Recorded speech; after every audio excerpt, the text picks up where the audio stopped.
Bismillahirrahmanirrahim. Assalamualaikum warahmatullahi wabarakatuh. Innal hamdalillah nahmaduhu ta'ala wa nasta'inuhu wa nastaghfiruh wa na'udzu billahi min shururi anfusina wa sayyiati a'malina. Man yahdihillahu fala mudilla lahu wa man yudlil fala hadiya lahu. Ashhadu an la ilaha illallah wahdahu la syarika lahu wa ashhadu anna Muhammadan 'abduhu wa rasuluh. Allahumma salli wa sallim wa barik wa zid wa anim ala hadzal nabiyil karim Muhammadin wa ala alihi wa ashabihi wa sallama tasliman katsira. Ya ayuhan nasu ittaqu rabbakumul ladzi khalaqakum min nafsin wahidah wa khalaqa minha zawjaha wa batha minhuma rijalan katsiran wa nisaa'a wattaqullaha alladzi tasaaluna bihi wal arham innallaha kana 'alaikum raqiba. Ya ayyuhalladzina amanu taqullaha haqqa tuqatih wa la tamutunna illa wa antum muslimun. Ya ayyuhalladzina amanu taqullaha wa qulu qawlan sadida yuslih lakum a'malakum wa yaghfir lakum dhunubakum wa may yuti'illaha wa rasulahu faqad faza fawzan 'azima. Amma ba'd. I'lamu ayyuhal ikhwah wa ayyatuhal akhawat anna khairul kalami kalamullah subhanahu wa ta'ala wa ahsanal hadi hadi Muhammadin sallallahu alaihi wasallam wa syarrul umuri muhdatsatuha fa inna kulla muhdatsatin fid dini bid'ah wa kulla bid'atin dhalalah wa nas'alullaha salamata wal afiyah. Pertama kali kami mengucapkan terima kasih banyak kepada Ustaz Ayat selaku pengampu dari Mahad atau Rumah Quran ini yang telah memberikan kesempatan kepada kami untuk bisa duduk bersama dengan para ikhwah akhwat sekalian dalam rangka untuk membaca ayat-ayat suci Al-Quran dan dalam rangka untuk menyampaikan hadis-hadis Nabi yang mulia sallallahu alaihi wasallam. Karena majelis ilmu itu adalah majelis yang dicintai oleh Allah Subhanahu wa taala. Bahkan orang-orang yang menghadiri majelis karena Allah Subhanahu wa taala, dia akan juga dicintai oleh Allah Subhanahu wa taala. Sebagaimana dalam sebuah riwayat dalam hadis qudsi yang dikeluarkan oleh Imam Malik, Allah Subhanahu wa taala berfirman, "Wajabat mahabbati lil mutahabbina fiyya wa lil mutajalisina fiyya" ila akhir hadis.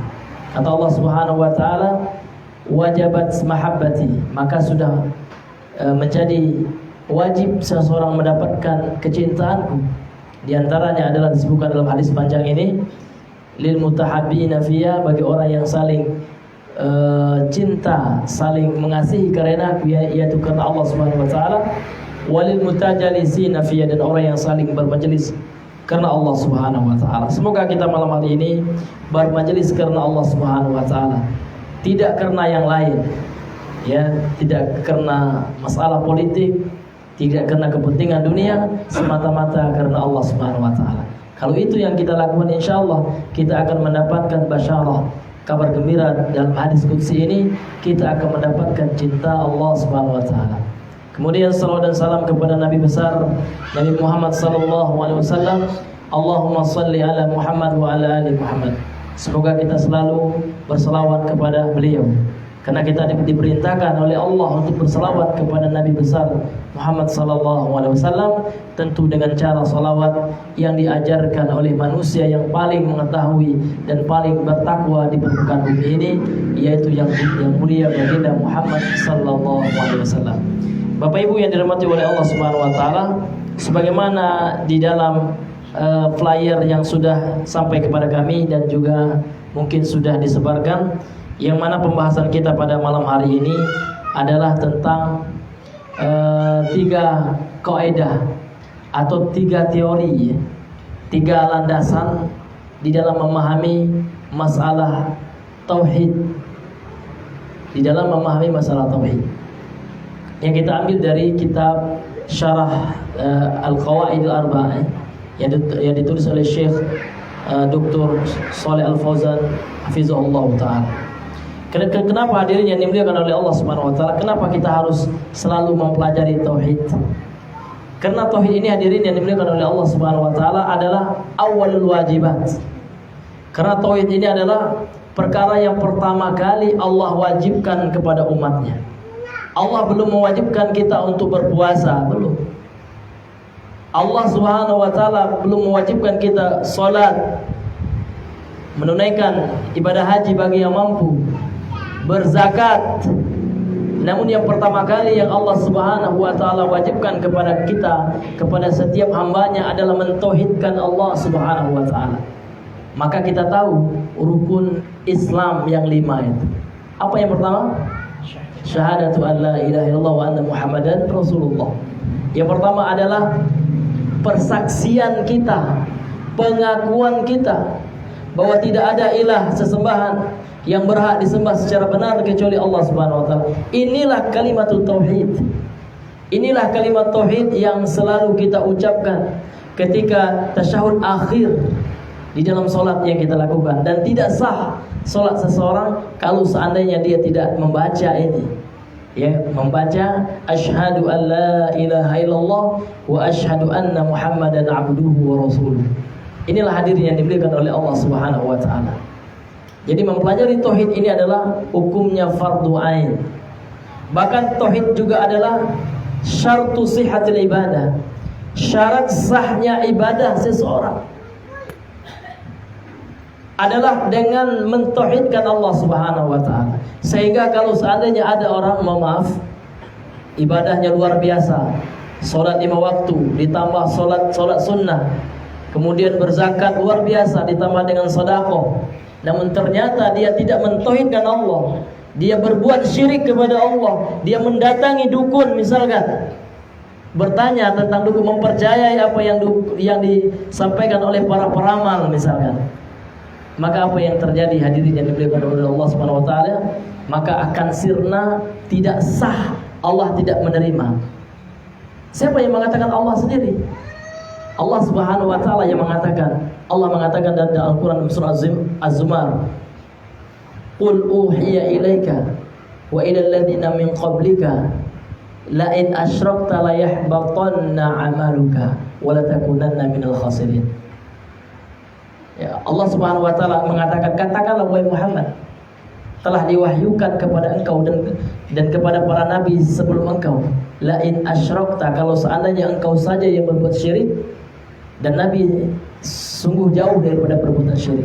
Namun Allah katakan, la in asyrakta, kalau seandainya engkau saja wahai Muhammad berbuat perbuatan syirik, la yahbatanna 'amaluka, akan terhapus semua amalan-amalan kebajikan yang engkau kerjakan. Ini luar biasa, hadirin. Maka ini adalah perkara yang sangat penting. Ini bukanlah perkara yang masalah tauhid, ini bukanlah perkara yang sekunder ya. Namun ini adalah masalah substansi, masalah yang primer, masalah inti dari agama kita. Tidak ada dalam Al-Qur'an Allah Subhanahu wa taala yang memerintahkan langsung pelajarilah. Apakah Allah mengatakan pelajarilah salat? Ya, secara langsung Allah tidak mengatakannya.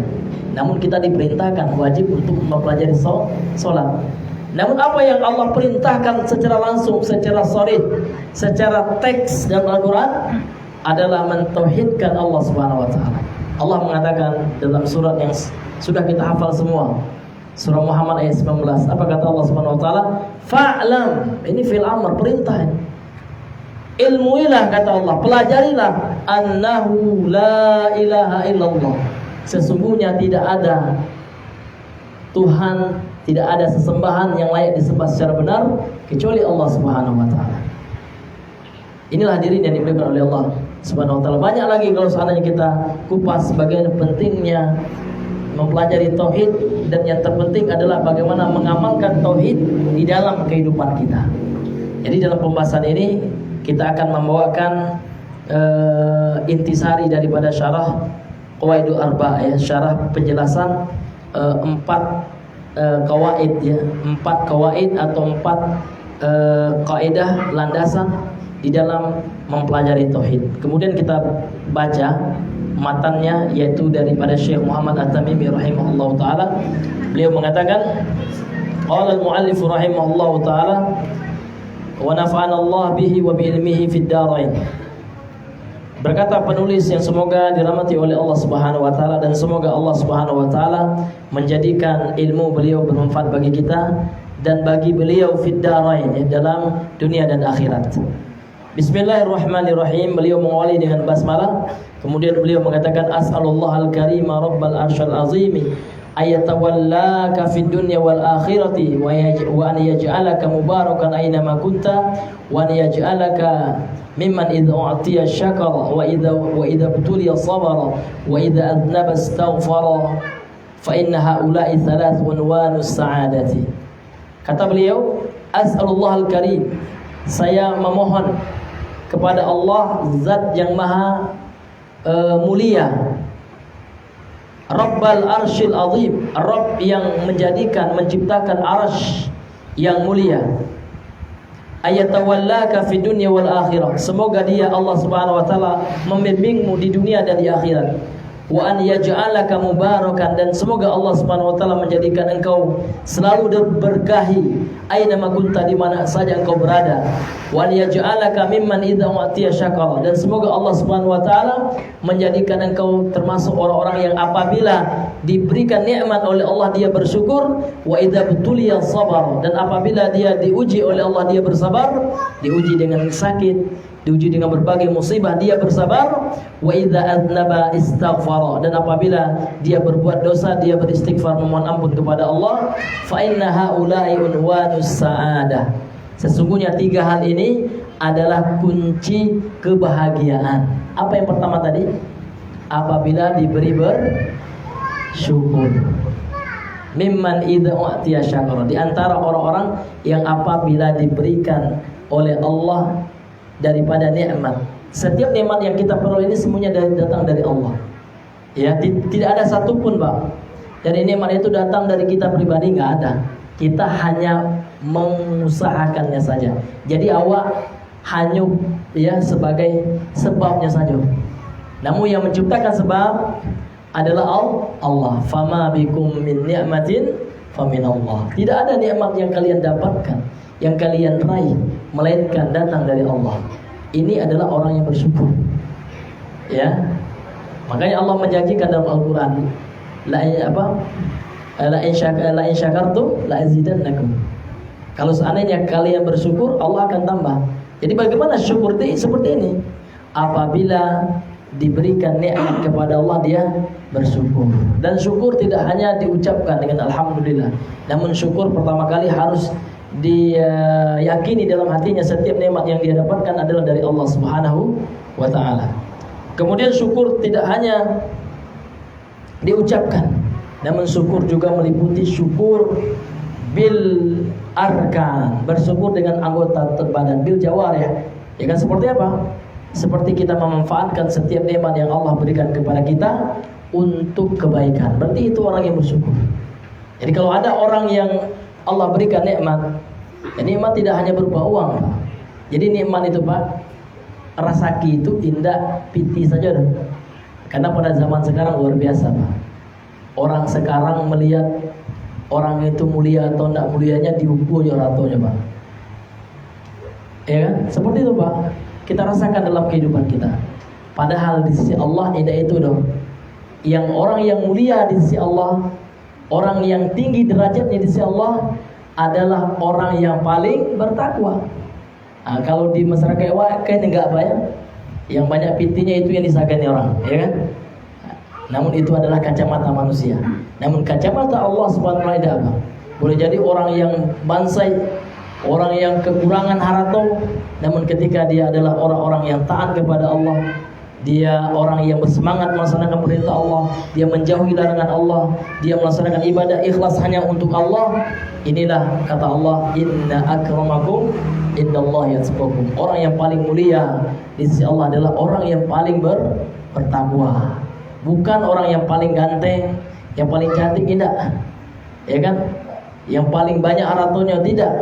Namun orang yang paling mulia di sisi Allah adalah orang yang paling bertakwa. Itulah orang-orang yang apabila dia diberi, dia bersyukur, dan apabila dia diuji oleh Allah dengan musibah, dia akan bersabar.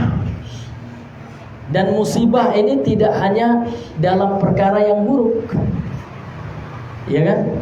Akan tetapi musibah juga bisa berupa sesuatu yang tampaknya baik. Harta itu juga musibah. Anak itu juga musibah.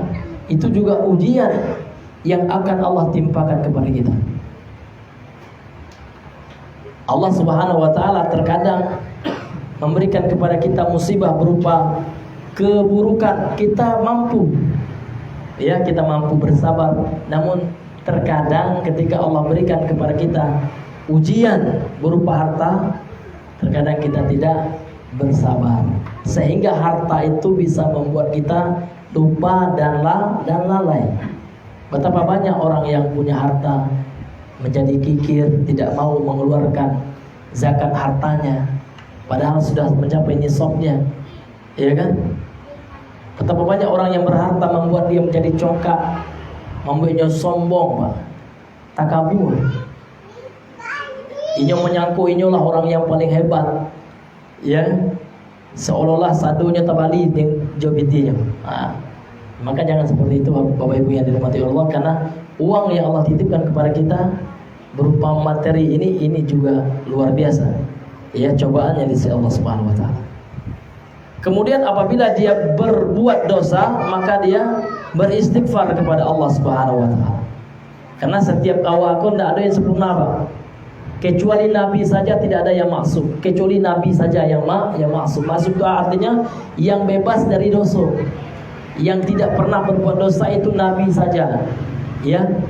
Selain Nabi, ini ada kemungkinan yusibu wa yukhti. Kemungkinan benar dan kemungkinan salah. Dan kebanyakan dari anak Adam itu, kata Rasulullah SAW dalam hadisnya, ya, kullu bani Adam khata'. Khata' itu sirah mubalaghah, artinya banyak dosanya gitu. Namun wa khairul khata'ina at-tawwabun. Namun sebaik-baik orang yang berbuat salah, orang yang banyak salah, orang yang tawwab. Tawwab itu juga sirah mubalaghah, yang bentuk hiperbola, ya. Kalau taib, orang yang bertobat. Namun orang yang berdosa yang baik itu, kata Allah, yang bagus itu adalah tawwab, ya, orang yang banyak bertobat. Jadi tobat itu harus banyak. Bahkan Nabi mengatakan, ya Yuhannas, tubu ilallah fa inni atubu ilai aktsar min mi'ati marrah, dalam sebuah riwayat dikeluarkan oleh Imam Muslim, ya. Wahai manusia, bertobatlah kepada Allah, fa inni atubu ilai, sesungguhnya aku saja, Nabi saja gitu, yang sudah diampuni dosa beliau.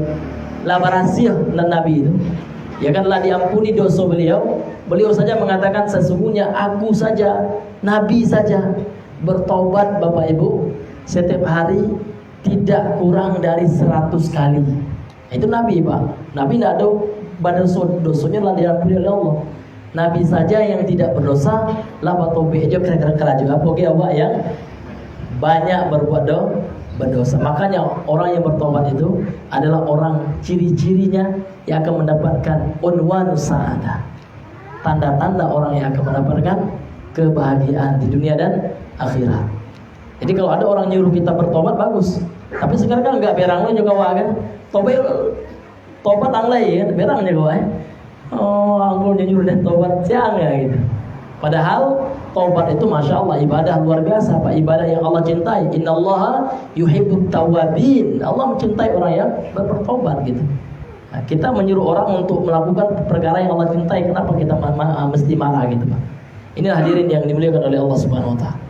Kemudian hadirin yang dimuliakan oleh Allah Subhanahu wa taala, ini muqaddimah dari pembahasan beliau. Kemudian beliau melanjutkan, qala Syekh rahimahullahu taala. Kemudian Syekh, yang semoga Allah merahmati beliau berkata, i'lam arsyadakallahu li ta'atihi annal hanafiyyata millatu Ibrahim an na'budallaha mukhlishan lahuddin kama qala ta'ala wa ma khalaqtul jinna wal insa illa liya'budun, dalam surah Az-Zariyat ayat ke-56. Kata beliau, ketahuilah wahai engkau yang semoga dibimbing oleh Allah untuk mentaatinya, sesungguhnya Hanafiyah itu adalah agamanya Nabi Ibrahim. Bagaimana agamanya Nabi Ibrahim itu? Bagaimana Al-Hanafiyah agamanya Nabi Ibrahim itu? An'budallaha mukhlishan lahuddin, yaitu kita beribadah dengan mengikhlaskan seluruh ibadah hanya kepada Allah Subhanahu wa taala. Jadi kita beribadah kepada Allah, seluruh ibadah yang kita kerajuan Bapak, Ibu-ibu sekalian, ini hanya untuk Allah. Apa saja ibadah itu Bapak Ibu? Semua yang bersifat sesuatu yang Allah cintai. Salat Allah cintai tak Pak? Iya, Allah bahkan perintahkan salat. Bahkan salat termasuk rukun Islam yang kedua. Jadi salat yang kita lakukan, ibadah berupa salat ini kita lakukan ikhlas karena Allah. Jadi kita kerjakan tidak ada sedikit pun motif dorongan dari selain Allah. Bukan karena segan sama tetangga, bukan supaya ingin dipuji oleh suami, supaya dibilang istri solehah misalnya, rajin sholat. Bukan itu Pak. Jadi setiap ibadah yang kita lakukan betul-betul tujuannya, motifnya, ya, dorongannya, motivasinya, sebabnya ini semua karena Allah Subhanahu wa taala. Tidak ada embel-embel yang lain dong. Indah supaya kan dulu sebagian, kalau di kampung ayam kan, sebagian orang sholat untuk apa ya? Untuk supaya mengkabui ilmunya. Iko sara ilmu ko luar biasa Pak Ustaz sara ya. Ilmu kebal ko harus sholat apa? Jadi apa sholat ko untuk supaya dapat ilmu kebal. Itu termasuk syirik ya Pak. Jadi sholat yang kita lakukan itu ini betul-betul karena Allah. Itulah yang dikatakan dengan ibadah hanya ikhlas karena Allah Subhanahu wa taala. Kemudian Bapak Ibu yang dirahmati oleh Allah Subhanahu wa taala, Syekh Shalih Al Fauzan mengatakan dalam syarahnya di sini, syarah beliau, penjelasan dari beliau, i'lam arsyadakallahu hadza du'aun minasy-syekh. Ya, ketika Syekh mengatakan ketahuilah wahai engkau yang semoga dibimbing oleh Allah. Hadza du'aun, ini adalah berupa doa dari Syekh ya, dari penulis kitab ini rahimahullah. Wa hakadha yanbaghi lil muallimi an yad'uwa lil muta'allimi. Ini sebuah adab yang luar biasa. Kata beliau, inilah yang harus dilakukan oleh seorang pengajar, hendaknya dia mendoakan kebaikan bagi muridnya. Jadi seorang pengajar, seorang ustaz, seorang ustazah, muallim, muallimah, mudaris, mudarisah, hendaknya mereka selalu berdoa kepada Allah kebaikan buat muridnya. Karena memang muridnya ya, yang memberikan hidayah kepada muridnya, yang memberikan taufik kepada muridnya adalah Allah Subhanahu wa taala. Maka untuk itu ini sebuah adab yang sangat luar biasa. Seharusnya seorang guru ini mendoakan kebaikan kepada muridnya. Misalkan kita dapati di dalam proses belajar ya, ada murid kita yang bandel gitu ya. Mungkin doa kita yang kurang gitu. Kita butuh mengetuk pintu langit. Kita butuh berdoa kepada Allah Subhanahu wa taala. Ini doa ini luar biasa. Ya, doa ini bukan suatu hal yang sepele. Ya, doa ini sangat luar biasa. Ya, bahkan saya ya nggak pernah menyangka bisa belajar ke luar negeri itu, nggak pernah. Ya, nggak pernah. Namun pernah dahulu saya pernah berdoa waktu SMA ya. Ya, ini semoga menjadi motivasi ya.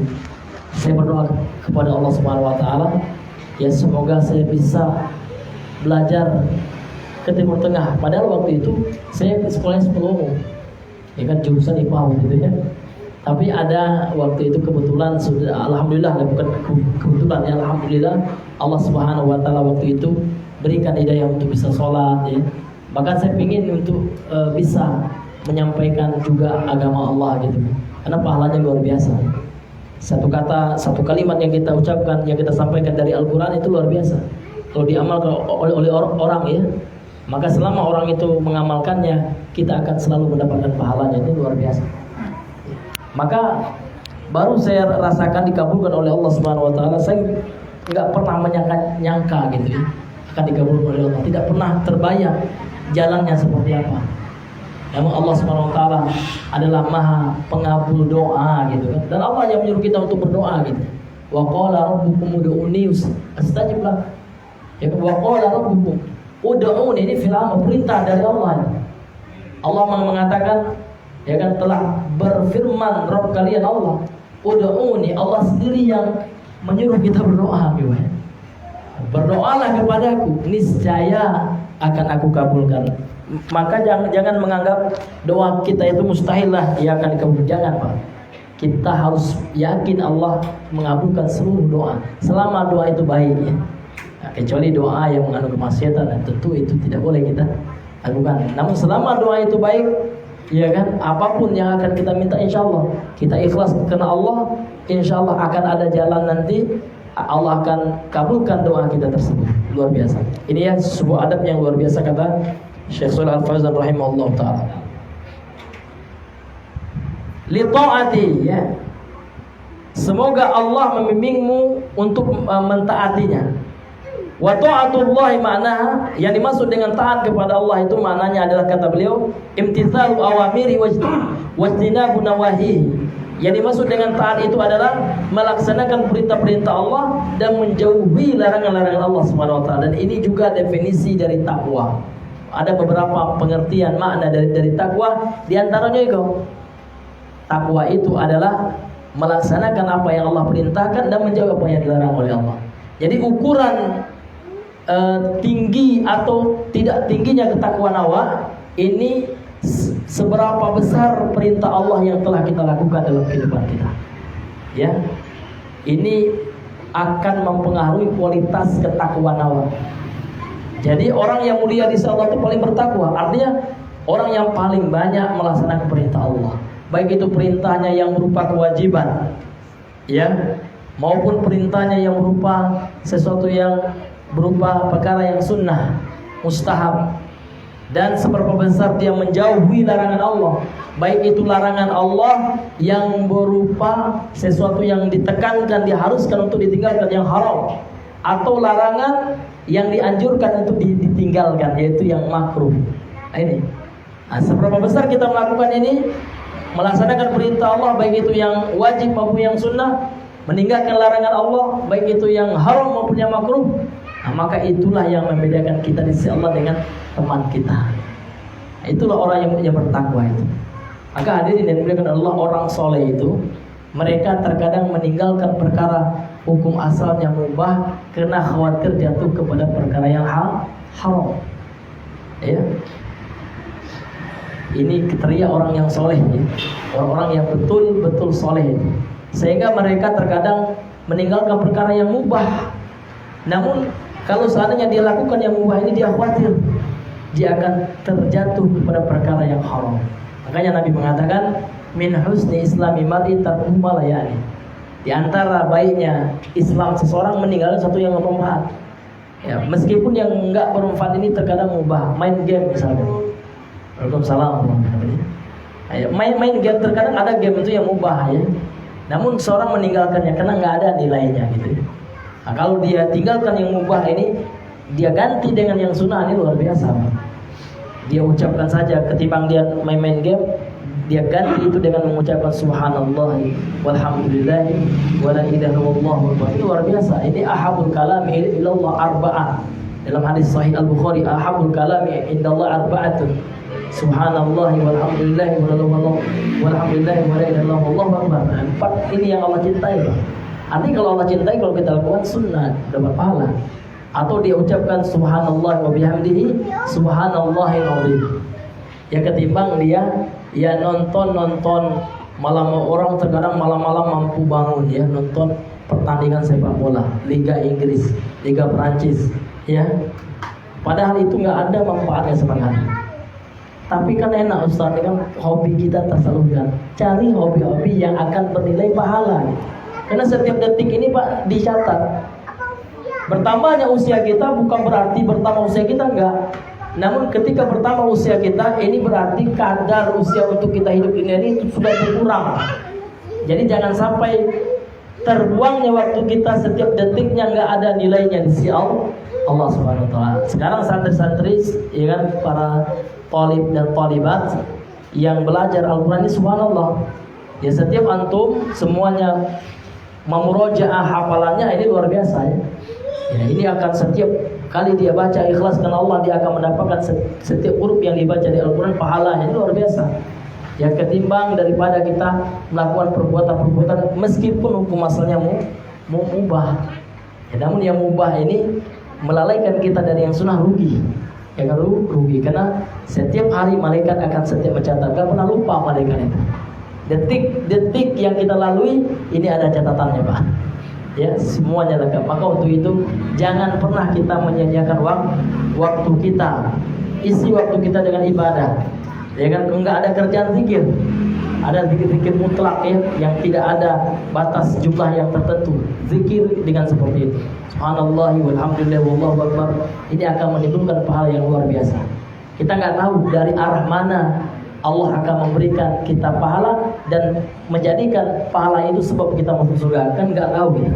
Makanya Rasulullah mengatakan, wala tahqiranna bil ma'rufi syai'an. Janganlah kalian anggap remeh dengan perbuatan ma'ruf, perbuatan baik, meskipun dia sedikit kecil di mata. Maka Nabi mengatakan, takutlah engkau dari nerakanya Allah, walau bisyiqqah ya minat tamr, walaupun dengan sebelah kurma gitu. Ini kan remeh ya Pak ya, namun itu luar biasa di sisi Allah Subhanahu wa taala. Ya. Kemudian Al-Hanafiyah millatul Hanif huwa Ibrahim. Yang dimaksud dengan Hanafiyah, ya agama yang lurus adalah Ibrahim alaihissalatu wassalam. Yang dimaksud dengan Al-Hanif ini secara bahasa maknanya kata beliau secara istilah ya, huwa al-muqbilu 'ala Allah wal mu'ridu amma siwa. Yang dimaksud dengan Al-Hanif ya adalah orang-orang yang menerima Allah Subhanahu wa taala. Kalau bahasa awalnya ya, orang yang madok kepada Allah gitu. Orang yang melaksanakan perintah Allah Subhanahu wa taala, wal al-mu'ridu amma siwa, dan dia berpaling dari segala sesuatu yang melalaikannya dari Allah Subhanahu wa taala. Dan dia berpaling dari segala sesuatu yang tidak ada nilainya di sisi Allah Subhanahu wa taala. Baik itu yang bersifat sesuatu yang haram maupun yang makruh. Makruh ini enggak ada juga nilainya. Ya, kalau kita tinggalkan kita berpahala.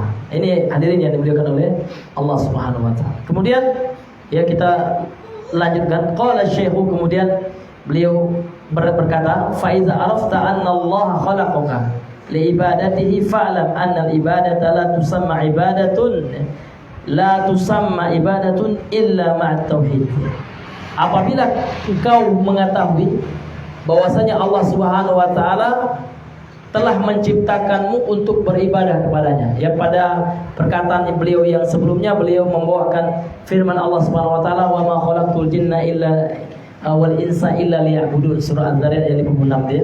Allah Subhanahu wa taala mengatakan, tidaklah aku menciptakan jin dan manusia melainkan untuk beribadah kepadaku, yakni kepada Allah Subhanahu wa taala. Maka beliau mengatakan di sini, fa idza arafta, kalau seandainya engkau mengetahui bahwasanya Allah Subhanahu wa taala menciptakanmu untuk beribadah kepadanya, maka ketahuilah annal ibadata la tusamma ibadah, sesungguhnya ibadah itu tidaklah dinamakan ibadah illa ma'at tauhid, kecuali ibadah tersebut dilakukan dengan tauhid.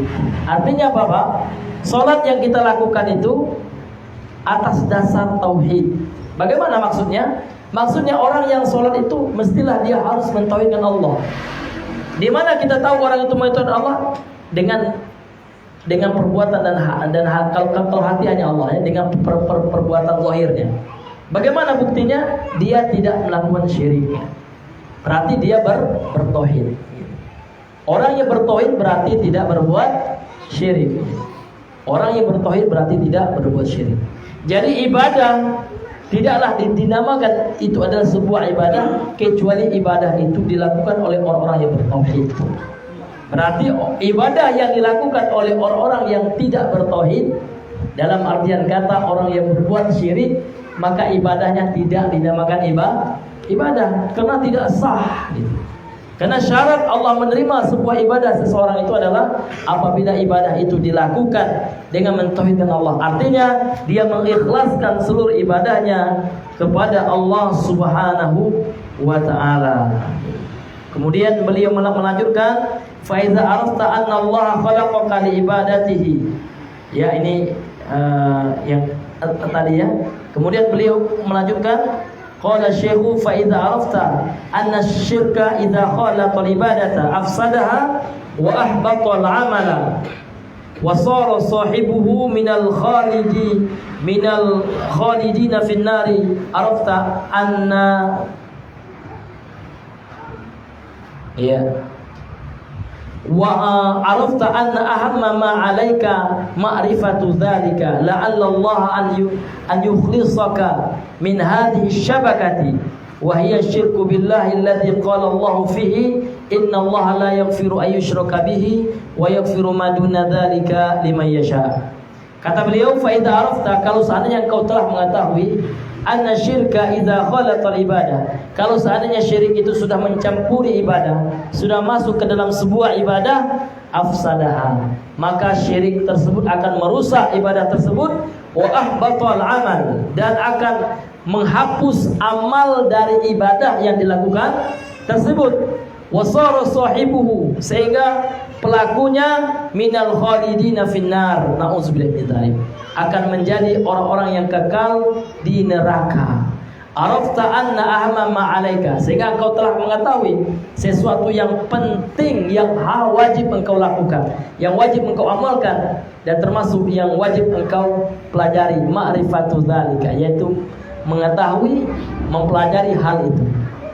Karena engkau sudah tahu kalau seandainya syirik itu adalah perusak ibadah dan pelakunya akan menjadi orang yang kekal di neraka kalau dia melakukan syirik besar dan meninggal di atas syirik tersebut, maka engkau sudah mengetahui sesuatu yang paling terpenting bagimu, yang harus engkau pelajari dan yang terpenting yang harus engkau amalkan dalam kehidupan. La'allallaha, mudah-mudahan Allah Subhanahu wa taala an yukhlisaka min hadhihi syabakah, membebaskanmu dari jerat ini, ya, yaitu jerat syirik, ya, yaitu tipu daya syirik. Wahya syirku, dia adalah kesyirikan billah, kepada Allah Subhanahu wa taala, alladzi qala Allah taala fi, yang mana Allah telah berfirman terhadap bahayanya syirik ini. Di antaranya dalam surah An-Nisa ayat 116 yang beliau bawakan di sini, innallaha la yaghfiru an yushraka bih, sesungguhnya Allah tidak akan mengampuni dosa orang yang berbuat syirik. Artinya apa, Pak? Dosa orang nan meninggal dan sebelum sempat bertobat dari perbuatan syirik. Iko yang mengatakan nak boleh Pak ya? Allah yang mengatakan. Jadi Allah mengatakan orang nan meninggal alun sempat bertobat dari perbuatan syirik besar, maka Allah tidak mengampuninya. Na'udzubillahi min dzalik. Wa yaghfiru ma duna dzalika liman yasha, dan Allah akan mengampuni dosa selain syirik bagi siapa yang dikehendaki oleh Allah, ya kan? Selama orang itu tidak menghalalkan dosa itu. Dalam sebuah hadis juga, hadis yang dikeluarkan oleh Imam Muslim dalam sahihnya, kata Nabi yang mulia sallallahu alaihi wasallam, atani Jibril fabasyarani, aku didatangi oleh Jibril, kemudian Jibril memberikan kabar gembira kepadaku. Apa kabar gembira itu, Bapak Ibu? Qala, lantas Jibril berkata, annahu man mata min ummati, sesungguhnya yang meninggal dari umatku, yakni maksudnya adalah umat Nabi Muhammad sallallahu alaihi wasallam, wa huwa la yusyriku billahi syai'an, dakhalal jannah, dan dia tidaklah berbuat syirik kepada Allah sedikit pun, dia akan masuk surga. Qala, lantas Nabi bertanya, in zana wa in saraqa, meskipun dia pernah berzina dan pernah mencuri, wahai Jibril? Qala in zana wa in saraqa, iya, meskipun dia pernah berzina dan meskipun dia pernah mencuri sebelumnya, namun dia meninggal tidak membawa dosa syirik besar, dan dia tidak menghalalkan dua dosa itu, dosa zina dan mencuri itu, dalam hatinya tetap mengakui itu adalah dosa, namun karena dia dikalahkan oleh hawa nafsu syaitannya sehingga dia terjatuh ke dalam perbuatan zina dan mencuri, maka orang seperti ini tidak kekal di neraka. Meskipun dia akan masuk dalam neraka, itu hanya sementara. Berbeda halnya Bapak Ibu kalau orang meninggal membawa sirip gadang, maka dia kekal di neraka. Ini kata Allah Subhanahu wa taala, innahu may yusyrik billahi faqad harramallahu alaihi jannah wa ma'wahu nar wa ma lidh-dhalimin min ansar. Dalam surah Al-Maidah ayat 72. Innahu, sesungguhnya barang siapa yang berbuat syirik kepada Allah, syirik besar, yang meninggal di atas perbuatan syirik tersebut, tidak sempat bertobat sebelumnya, faqad harramallahu alaihi jannah, maka Allah mengharamkan baginya surga. Ini luar biasa Bapak Ibu. Makanya syirik ini bukan perkara enteng. Sehingga setiap nabi yang Allah turunkan kepada umat awal, kepada termasuk umat Nabi Muhammad ya, semua mereka Allah suruh berdakwah kepada tauhid, dan Allah suruh untuk mengingatkan umatnya akan bahaya syirik. Karena syirik tidak perkara sepele, karena dia ada perkara yang inti dalam agama Allah, perkara yang besar. Walaqad ba'athna, kata Allah, dan sungguh aku telah mengutus fi kulli ummatin rasulan, setiap umat itu satu orang rasul. Apa tugas pertamanya Pak? An ya'budullaha.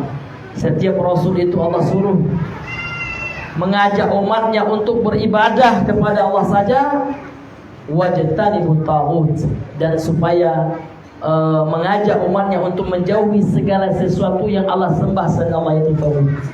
Inilah hadirin yang dimuliakan oleh Allah SWT, pentingnya kita mempelajari perkara tauhid ini. Ini hadirin yang dimuliakan, dan pentingnya kita mempelajari bagaimana bahayanya perbuatan kesyirikan. Maka kita tidak boleh loyo Pak, ya tauhid lagi gak boleh Pak. Rasul saja 5 hari sebelum wafat tetap mengingatkan sahabatnya akan perkara tauhid. Ini disebutkan dalam Sahih Al-Bukhari, diriwayatkan oleh Ibunda Aisyah radhiyallahu anha. 5 hari ini sebelum meninggal, para sahabat luar biasa Pak, tidak mengambangai mana wajah iman sahabat. Sahabat saja ya kan, yang begitu kuat imannya, bahkan di antara sahabat ada yang sudah divonis masuk surga oleh Rasulullah, ya berdasarkan wahyu Allah itu, karena Rasulullah tidak berkata-kata dengan hawa nafsu. Apa kata Nabi kepada para sahabatnya? La'anallahu yahuda wan nasara ittakhadhu qubur anbiya'i masajid.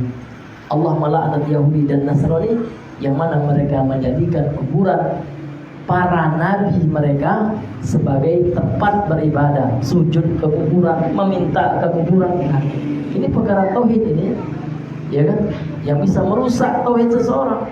Syirik besar hadirin. Ini tetap diingatkan oleh Nabi. 5 hari disebutkan dalam sababul wurud hadis ini. 5 hari sebelum wafatnya Nabi SAW, beliau tetap mengingatkan umatnya akan bahayanya kesyirikan, mengkhawatirkan kesyirikan menimpa para sahabatnya, termasuk juga kita umatnya. Karena hadis Nabi tidak hanya sebatas untuk para sahabat, namun hadis Nabi adalah sampai hukumnya berlangsung, ya, sampai hari kiamat, ya. Ini hadirin yang diberikan oleh Allah Subhanahu wa taala. Qala Syekh, kemudian Syekh mengatakan, kita masuk saja kepada intinya, ya. Al-qaidatul ula, kaidah yang pertama, an ta'lam anna al-kuffar alladhina qatalahum Rasulullah sallallahu alaihi wasallam yuqirruna bi anna Allah huwal khaliqul mudabbir wa anna dhalika lam yudkhilhum fil islami, wa dalilu qawluhu ta'ala qul man yarzuqukum minas sama'i wal ard amman yamliku as-sama'a wal absar wa man yukhrijul hayya minal mayyiti wa yukhrijul mayyita minal hayy wa man yudabbirul amra fasayaquluna Allahu faqul afala tattaqun, dalam surah Yunus ayat 31. Ya, jadi kaidah yang pertama yang harus kita pahami, yang harus kita tadaburi dan kita amalkan dalam kehidupan kita, apa Pak? Ta'lam, hendaknya engkau mengetahui, annal kufar alladzina qatalahum Rasulullah, sesungguhnya orang-orang kafir yang dahulu berperang dan diperangi oleh Rasul sallallahu alaihi wasallam, yuqirruna bi anna Allah huwal khaliqul mudabbir, mereka meyakini Allah Subhanahu wa taala adalah sang pencipta, sang pengatur alam semesta. Akan tetapi keyakinan itu saja tidaklah memasukkan mereka ke dalam agama Islam. Nah, ini Pak, ini poin yang terpenting Pak. Sehingga jangan keyakinan orang itu, saya kan sudah mengucapkan la ilaha illallah, cuma hanya ucapan tanpa dia buktikan dengan perbuatan. Sehingga keyakinannya hanya sebatas di hati saja, tidak dia implementasikan, tidak dia realisasikan, dia buktikan dalam kehidupannya. Betapa banyak orang yang mengaku Islam, namun ternyata mereka berbuat kesyirikan begitu mudah. Dan ini sama dengan orang-orang kafir Quraisy. Kan kata beliau, orang kafir Quraisy yang dahulu berperang dengan Nabi, yang mereka memerangi Nabi dan Nabi pun memerangi mereka. Para sahabat ada yang mereka bunuh dan mereka pun ada yang dibunuh oleh para sahabat, ya kan, dalam peperangan. Mereka ternyata juga meyakini bahwasanya yang menciptakan mereka adalah Allah. Jangankan mereka, Bapak Ibu, iblis saja yakin. Yakin enggak iblis sama Allah yang menciptakannya? Yakin. Ketika Allah menyuruh iblis untuk sujud kepada Adam, apa kata iblis di antara dalihnya, alasannya enggak mau sujud sombong. Dia mengatakan, khalaqtani min nar. Engkau telah menciptakan aku, wahai Allah, dari api. Berarti iblis juga yakin Allah yang menciptakan dia. Dia mengatakan, engkau yang telah menciptakan aku, ya Allah, dari api. Wa khalaqtahu min nar. Dan engkau yang telah menciptakan jin dari tanah. Dan dia menyangka api lebih baik daripada tanah. Dan ini ada termasuk sifat kesombongan. Sehingga dengan sombong tersebut, dia tidak melaksanakan perintah Allah ketika Allah menyuruh dia untuk sujud kepada Nabi Adam alaihissalatu wassalam. Inilah hadirin yang dipilih oleh Allah. Jadi hanya keyakinan akan adanya Allah yang menciptakan, Allah yang mengatur alam semesta, ini belum memasukkan seorang ke dalam agama Islam. Disebutkan oleh Allah dalam surah Yunus ayat 31, "Qul may yarzuqukum." Katakanlah wahai Muhammad, siapa yang memberikan rezeki kepada kalian? Minas sama'i wal ard, dari langit dan bumi. Amma yamliku sama wal absar, siapakah yang menguasai pendengaran dan penglihatan? Wa may yukhrijul hayya, siapakah yang mengeluarkan yang hidup? Minal mait, dari yang mati. Wa yukhrijul maita minal hayy, dan yang mengeluarkan yang mati dari yang hidup. Artinya yang menghidupkan yang matikan itu siapa, gitu kan? Tanya mereka orang-orang kafir Quraisy itu. Kata Allah kepada Nabi Muhammad, wa may yudabbirul amr, siapakah yang mengatur urusan alam semesta ini? Fasayaquluna Allah, mereka akan menjawab Allah. Namun kenapa mereka juga dikatakan tetap kafir, Pak? Karena mereka tidak mau beribadah hanya kepada Allah. Mereka di samping beribadah kepada Allah, ternyata mereka tetap beribadah kepada patung-patung mereka. Itulah yang dikatakan dengan musyrik. Mereka mempersekutukan Allah Subhanahu wa taala. Kalau Pak Ustaz ada orang yang tidak yakin kepada Allah, ini lebih parah daripada kafir Quraisy, ya kan? Lebih baik kafir Quraisy daripada dia lebih parah dari iblis. Sama dengan kayak Fir'aun. Karena Fir'aun yang enggak ngaku Allah sebagai Tuhan, bahkan dia mengaku dirinya sebagai Tuhan. Wa qala ana rabbukumul a'la, dalam surat ya An-Nazl. Dan dia telah berkata, Fir'aun, ana rabbukumul a'la, akulah Tuhanmu yang maha tinggi. Auzubillahi min zalik. Ini Fir'aun, ya, ulama mengatakan asyaddu kufran min iblis, ya. Lebih kafir daripada iblis, gitu ya. Nah, demikian juga pengikut Fir'aun, para malahid, ya, orang-orang ateis. Nah, ini luar biasa. Ya, tidak bisa betul menggunakan akal sehatnya, gitu. Ya, lebih parah daripada Fir'aun. Kalau Fir'aun menganggap dia sebagai Tuhan, orang ateis nggak yakin dengan Tuhan, ya kan? Nah, lebih parah lagi itu. Orang ateis itu lebih parah daripada Fir'aun dan lebih parah daripada iblis. Ya, na'udzubillahi min zalik. Bapak Ibu yang dirahmati oleh Allah Subhanahu wa taala. Kemudian kata beliau, qala syekhu al-qaidatu tsaniyah, kaidah yang kedua, annahum yaquluna ma da'awnahum wa tawajjahna ilaihim illa li talabil qurbati wa syafa'ati, fadalilu al-qurbati qauluhu ta'ala walladzina ittakhadhu min dunihi awliya'a ma na'buduhum illa liyuqarribuna ila Allahi zulfa innallaha yahkumu bainahum fima hum fihi yakhtalifun innallaha la yahdi man huwa kadhibun kafar. dalam surah Az-Zumar ayat yang ketiga. Kaidah yang kedua, Bapak Ibu yang dirahmati oleh Allah Subhanahu wa taala, sesungguhnya mereka yaitu orang-orang kafir Quraisy, mereka mengatakan kami tidaklah berdoa kepada sesembahan-sesembahan selain Allah tersebut, dan tidaklah kami menghadap kepada mereka kecuali untuk mengharapkan atau untuk menuntut pendekatan diri kepada Allah. Artinya kami ingin supaya mereka yang mendekatkan diri kami kepada Allah, dan kami ingin mereka lah yang memberikan kami syafaat di sisi Allah. Dalilnya adalah surah Az-Zumar ayat yang ketiga. Dan sesungguhnya orang-orang yang menjadikan selainnya, yaitu selain Allah, sebagai wali, ya, sebagai aulia, sebagai wali-wali, yaitu pelindung-pelindung selain Allah, mereka mengatakan, mana buduh, kami tidak menyembah wali-wali tersebut selain Allah tersebut. Kami tidak menyembah patung-patung tersebut illa liyuqarribuna ilallah, kecuali kami meyakini patung-patung tersebut mereka mendekatkan diri kami kepada Allah Subhanahu wa taala zulfa, dengan sedekat-dekatnya.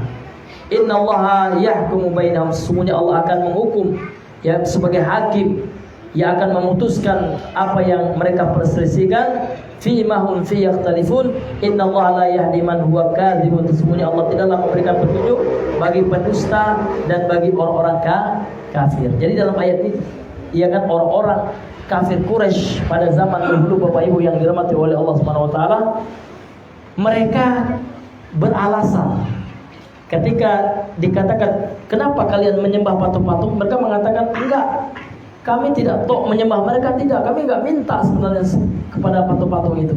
Akan tetapi patung-patung tersebut kami yakini sebagai sesuatu yang mendekatkan kepada kami, sesuatu yang mendekatkan kepada kami nanti kelak di sisi Allah. Dia hanya sebagai wasilah perantara saja. Inilah Bapak Ibu, kita menolak wasilah yang syirik. Ini diantara bentuk wasilah yang syirik, Bapak Ibu yang dirahmati oleh Allah Subhanahu wa taala. Kita tidak menolak wasilah yang masyru', yang disyariatkan. Wasilah itu artinya berperantara. Kita beribadah kepada Allah dengan perantara, dengan suatu perantara. Kita diperintahkan untuk mencari perantara, benar. Namun perantara yang tidak berbau syirik. Contoh, kita diperintahkan oleh Allah berperantara, berdoa dengan menyebut nama-namanya, Asmaul Husna. Ini bagus. Walillahil asmaul husna fad'uhu biha. Allah itu memiliki nama-nama yang bagus, yang indah, memiliki Asmaul Husna, maka berdoalah dengan menyebut Asmaul Husna itu. Ya Allah, Ya Rahman, irhamni, boleh. Ya Allah, Ya Razzaq, urzuqni, boleh. Namun ada orang sekarang, ya kan, berdalih berperantara dengan orang soleh, namun minta dia dengan orang soleh itu, Pak Kiai tolong beri saya rezeki. Itu yang syirik, Pak. Ya itulah ini syirik, dan sama, ya kan, alasannya dengan orang kafir Quraisy dulu. Kalau kita tanya, Pak, kenapa Bapak minta berdoa? Enggak lah, saya enggak minta. Pak Kiai, kenapa kok memohon kepada Pak Kiai? Ya karena Pak Kiai itu adalah sebagai wasilah saya nanti kepada Allah. Inilah, ya kan, bentuk kesamaannya. Ini yang kita tolak, Bapak Ibu. Inilah bentuk wasilah perantara yang menjurus kepada kesyirikan. Karena juga terjadi pada umat-umat di zaman Nabi sallallahu alaihi wasallam. Karena mereka menjadikan patung-patung yang mereka sembah sebagai perantara, sehingga mereka minta kepada patung itu langsung. Jadi kalau sekarang ada orang yang minta kepada kuburan, langsung dia minta, wahai Kiai, wahai Syekh Qadir Jailani, madad ya Husain. Ada itu sebenarnya. Madad itu artinya minta kelapangan, keluasan. Baik itu madad fil rizki, keluasan dari rezeki, atau madad fil ilmi, keluasan dalam ilmu. Dia minta kepada Sayyidina Allah. Itulah yang syirik. Tapi kalau seperti ini, bagaimana Pak Ustaz? Ya Rabbi bil Mustafa, dia tetap minta kepada Allah. Namun perantaranya ini yang tidak ada dalilnya, ini tidak kita katakan musyrik, Pak. Ini perantara yang menyelisih sunnah, karena dicari dalilnya tidak disyariatkan. Nah, ini namanya wasilah bid'iyah, bukan syirkiyah. Apa aja buat orang yang salah paham, ya. Kok semuanya syirik, orang begitu, kita katakan syirik gitu. Itu bid'iyah karena tidak ada dalilnya gitu. Namun kalau dia yang minta, itulah yang kita katakan wasilah yang syirkiyah, wasilah yang syirik. yang memiliki kesamaan dengan orang-orang kafir Quraisy yang disebutkan dalam surah Az-Zumar ayat 3 ini.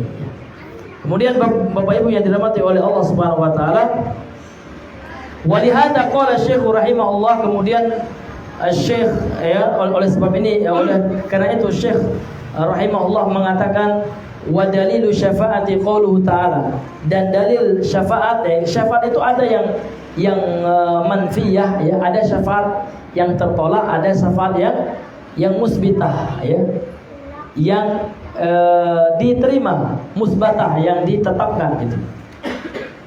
Dalil syafaat adalah firman Allah dalam surat Yunus ayat 18. Wa ya'buduna min dunillahi ma la yadurruhum wa la yanfa'uhum wa yaquluna haula'i syafa'una 'indallah. Ini adalah syafaat yang dinafikan oleh Allah Subhanahu wa taala.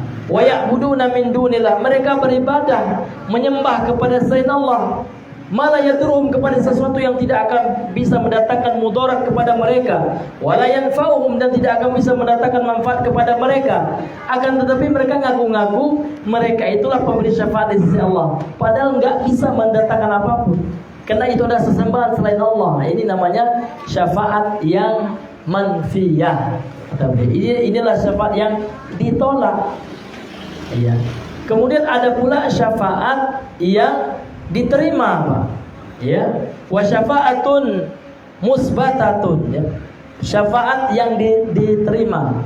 Ya kan? Bagaimana syafaat yang diterima itu, Pak? Syafaat yang diterima itu adalah syafaat yang Allah izinkan kepada orang yang memberikan syafaat. Setelah izin.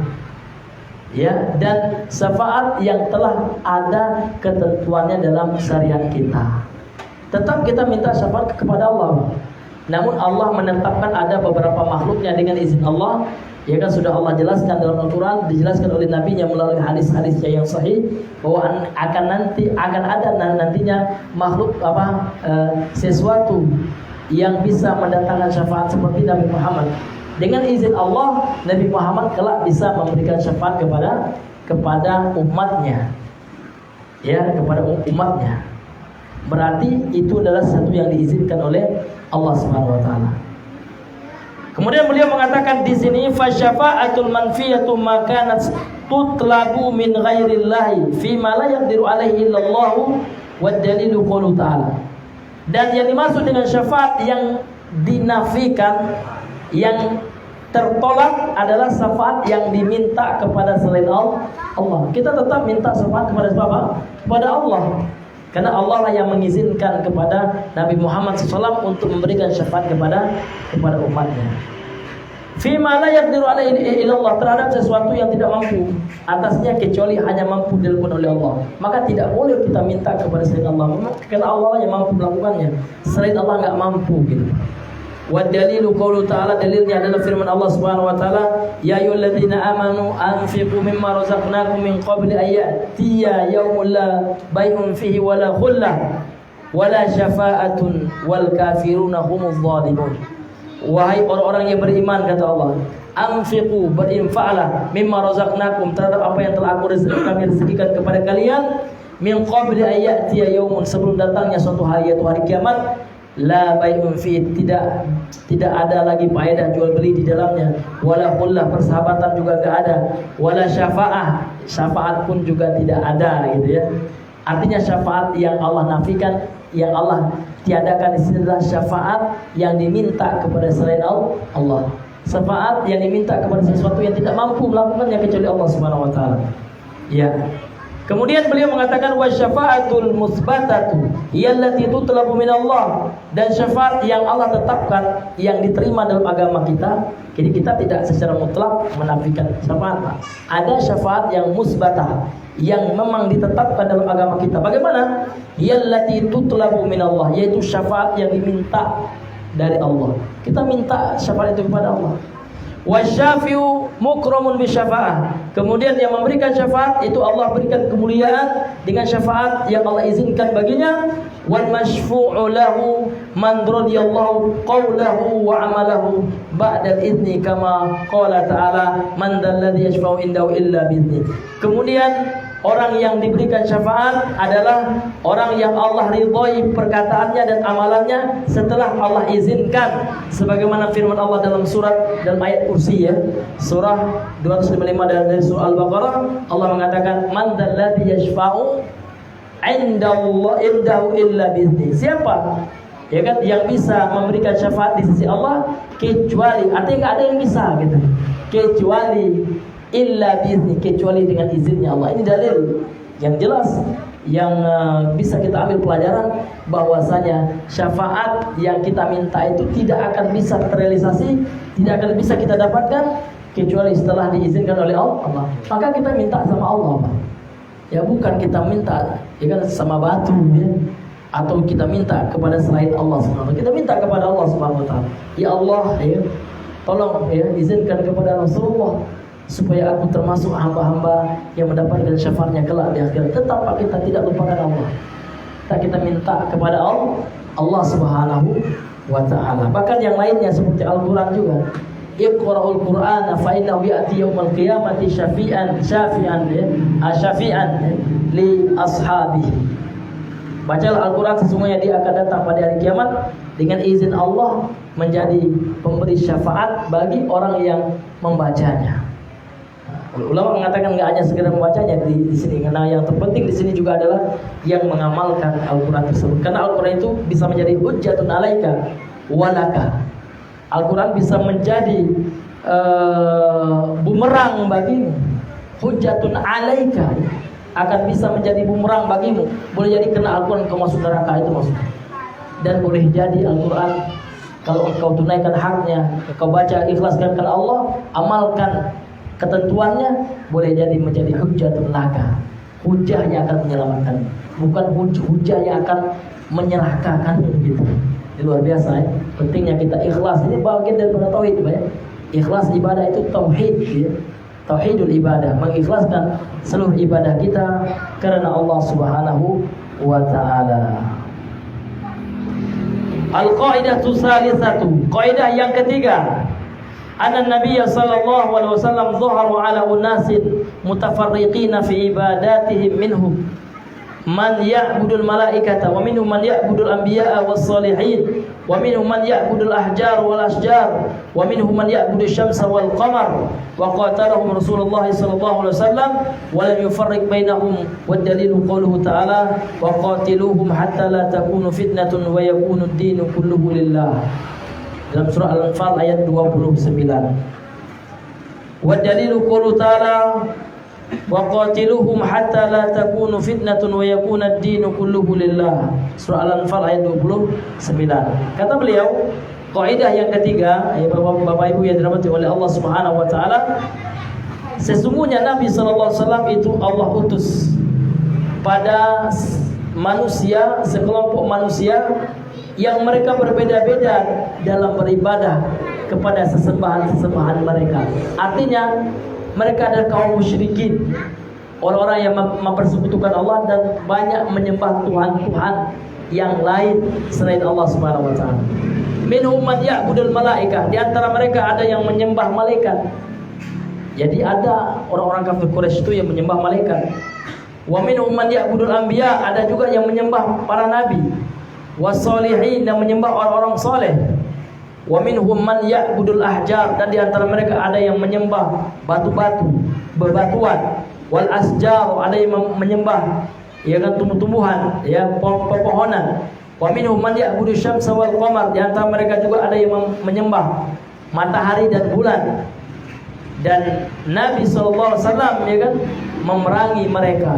Ketika terjadi peperangan antara Nabi dan kaum musyrikin, Nabi memerangi mereka semuanya, dan Nabi tidak membedakan mereka. Dalilnya adalah firman Allah dalam surah Al-Anfal ayat 39, dan perangilah mereka kata Allah sampai tidak terjadi lagi fitnah. Fitnah di sini adalah asyirk, ya, kesyirikan, sehingga agama seluruhnya ya kan ikhlas karena Allah Subhanahu wa taala, hanya untuk Allah Subhanahu wa taala, tidak lagi diberikan kepada sekutu-sekutu bagi Allah Subhanahu wa ta'ala. Jadi apa dalilnya? Mereka orang-orang kafir Quraisy itu ada yang menyembah matahari. Apa dalilnya? Ada ya. Belum bawakan di sini seperti firman Allah dalam surah Fussilat ayat 27. Apa kata Allah Subhanahu wa taala? Wa min ayatihil lailu wan nahar. Dan di antara tanda-tanda kebesaran Allah adalah al-lail, malam dan siang, wasyamsu wal qamar, matahari dan bulan. Kemudian Allah mengatakan la tasjudu lisyamsi. Janganlah kalian menyembah ya, sujud kepada matahari. Kenapa Allah larang? Karena orang kafir Quraisy ada yang sujud dan menyembah kepada matahari. Wala lil qamari, dan jangan pula kalian sujud kepada bulan, karena ternyata mereka juga sujud kepada bulan. Nah, ini ya bentuk kondisi umat di masa Nabi sallallahu alaihi wasallam. Banyak sesembahan tuhan-tuhan yang mereka sembah selain Allah Subhanahu wa taala. Wa dalilul malaikati qalu ta'ala, dalil bahwasanya mereka menyembah malaikat ya adalah seperti firman Allah Subhanahu wa taala dalam surah Ali Imran ayat 80. Wala ya'murukum an tattakhidul malaikata wan nabiyyina arbaba. Dan Allah Subhanahu wa taala wala ya'murukum, Allah Subhanahu wa taala tidaklah memerintahkan kalian untuk menjadikan malaikat dan para nabi sebagai arbab, sekutu-sekutu bagi Allah, tandingan-tandingan tuhan-tuhan yang disembah selain Allah Subhanahu wa taala. Menunjukkan apa? Bapak Ibu yang dirahmati oleh Allah, ada di antara kafir Quraisy dahulu yang mereka menjadikan malaikat sebagai Tuhan. Bagaimana Pak menjadikan malaikat sebagai Tuhan? Ya minta kepada malaikat, ya Jibril aghisni, Jibril tolong berikan aku hujan gitu. Ketika kekeringan minta sama Jibril. Ini syirik Bapak Ibu. Ya, karena Allah itu mengatakan berdoalah kepadaku. Wa qala rabbukum ud'uni. Allah itu menyuruh berdoalah kepadaku. Enggak ada Allah menyuruh berdoalah kepada malaikat, berdoa kepada nabi, enggak ada. Namun Allah menyuruh kita berdoa hanya kepada Allah, karena doa itu adalah ibadah. Ad-du'a huwal ibadah. Yang namanya ibadah ini hanya diberikan kepada Allah saja. Ini ya dalam surah Ali Imran ayat 80. Wa dalilul anbiya'i, dan dalil bahwasanya mereka beribadah menyembah kepada para nabi. Qalu ta'ala, firman-Nya Allah dalam surah Al-Maidah 116. Wa idh qala Allah ya Isa ibn Maryam a anta qulta lin-nasi ittakhuduni anta qulta lin-nasi ittakhiduni wa ummi ilahaini min dunillah. Dan tatkala Allah Subhanahu wa taala berfirman kepada Isa ibnu Maryam, Allah mengatakan a anta qulta lin-nas, apakah engkau wahai Isa mengatakan kepada umatmu, mengatakan kepada manusia, ittakhiduni wa ummi ilahaini min dunillah, jadikanlah aku dan ibuku dua sesembahan ya, dua Tuhan selain Allah Subhanahu wa taala. Qala subhanaka ma yakunu li an aqula ma laysa li bihaq. Maka Isa mengatakan, subhanallah, maha suci Allah Subhanahu wa taala, tidaklah pantas bagiku untuk mengatakan sesuatu yang tidak layak bagiku. In kuntu qultuhu faqad alimtahu ta'lamu ma fi nafsi wa la a'lamu ma fi nafsika innaka anta 'allamul ghuyub ya. Kemudian Nabi Isa mengatakan, kalau seandainya aku mengatakannya, maka sungguh engkau mengetahui, dan engkau mengetahui apa yang ada dalam hatiku, apa yang ada dalam diriku. Wala a'lamu ma fi nafsik, dan aku tidak tahu apa yang ada pada dirimu. Innaka anta 'allamul ghaib, ya Allah, sesungguhnya engkau adalah zat yang mengetahui seluruh perkara-perkara yang gaib. Maka yang menjadi syahid dalam ayat ini, hadirin yang dimuliakan oleh Allah Subhanahu wa taala, Allah mengatakan kepada Isa, a anta qulta lin-nas ittakhiduni wa ummi ilahaini min dunillah. Wahai Isa, apakah engkau mengatakan kepada manusia, jadikanlah aku dan ibuku sebagai dua Tuhan yang disembah? Kenapa Allah Subhanahu wa taala mengatakan hal ini? Karena orang-orang, sebagian daripada orang-orang yang hulu, yang berlebihan kepada Nabi Isa, ternyata mereka menjadikan Nabi Isa dan ibunya sebagai Tuhan, yang mereka yakini mereka adalah Tuhan di permukaan bumi ini, Tuhannya anak ya. Ini dalil yang sangat jelas bahwasanya mereka menjadikan Nabi sebagai Tuhan. mereka mempersekutukan Allah dengan para nabi. Termasuk pengikutnya Nabi Isa yang ulu ya, yang menjadikan Nabi Isa menyamakan Nabi Isa dengan Allah Subhanahu wa taala. Sehingga Allah mengatakan di sini, "A anta qulta lin-nasi ittakhiduni wa ummi ilahaini min dunillah." Ini hadirin yang dimuliakan oleh Allah Subhanahu wa taala. Dan bagaimana bentuk yang lain ya kan?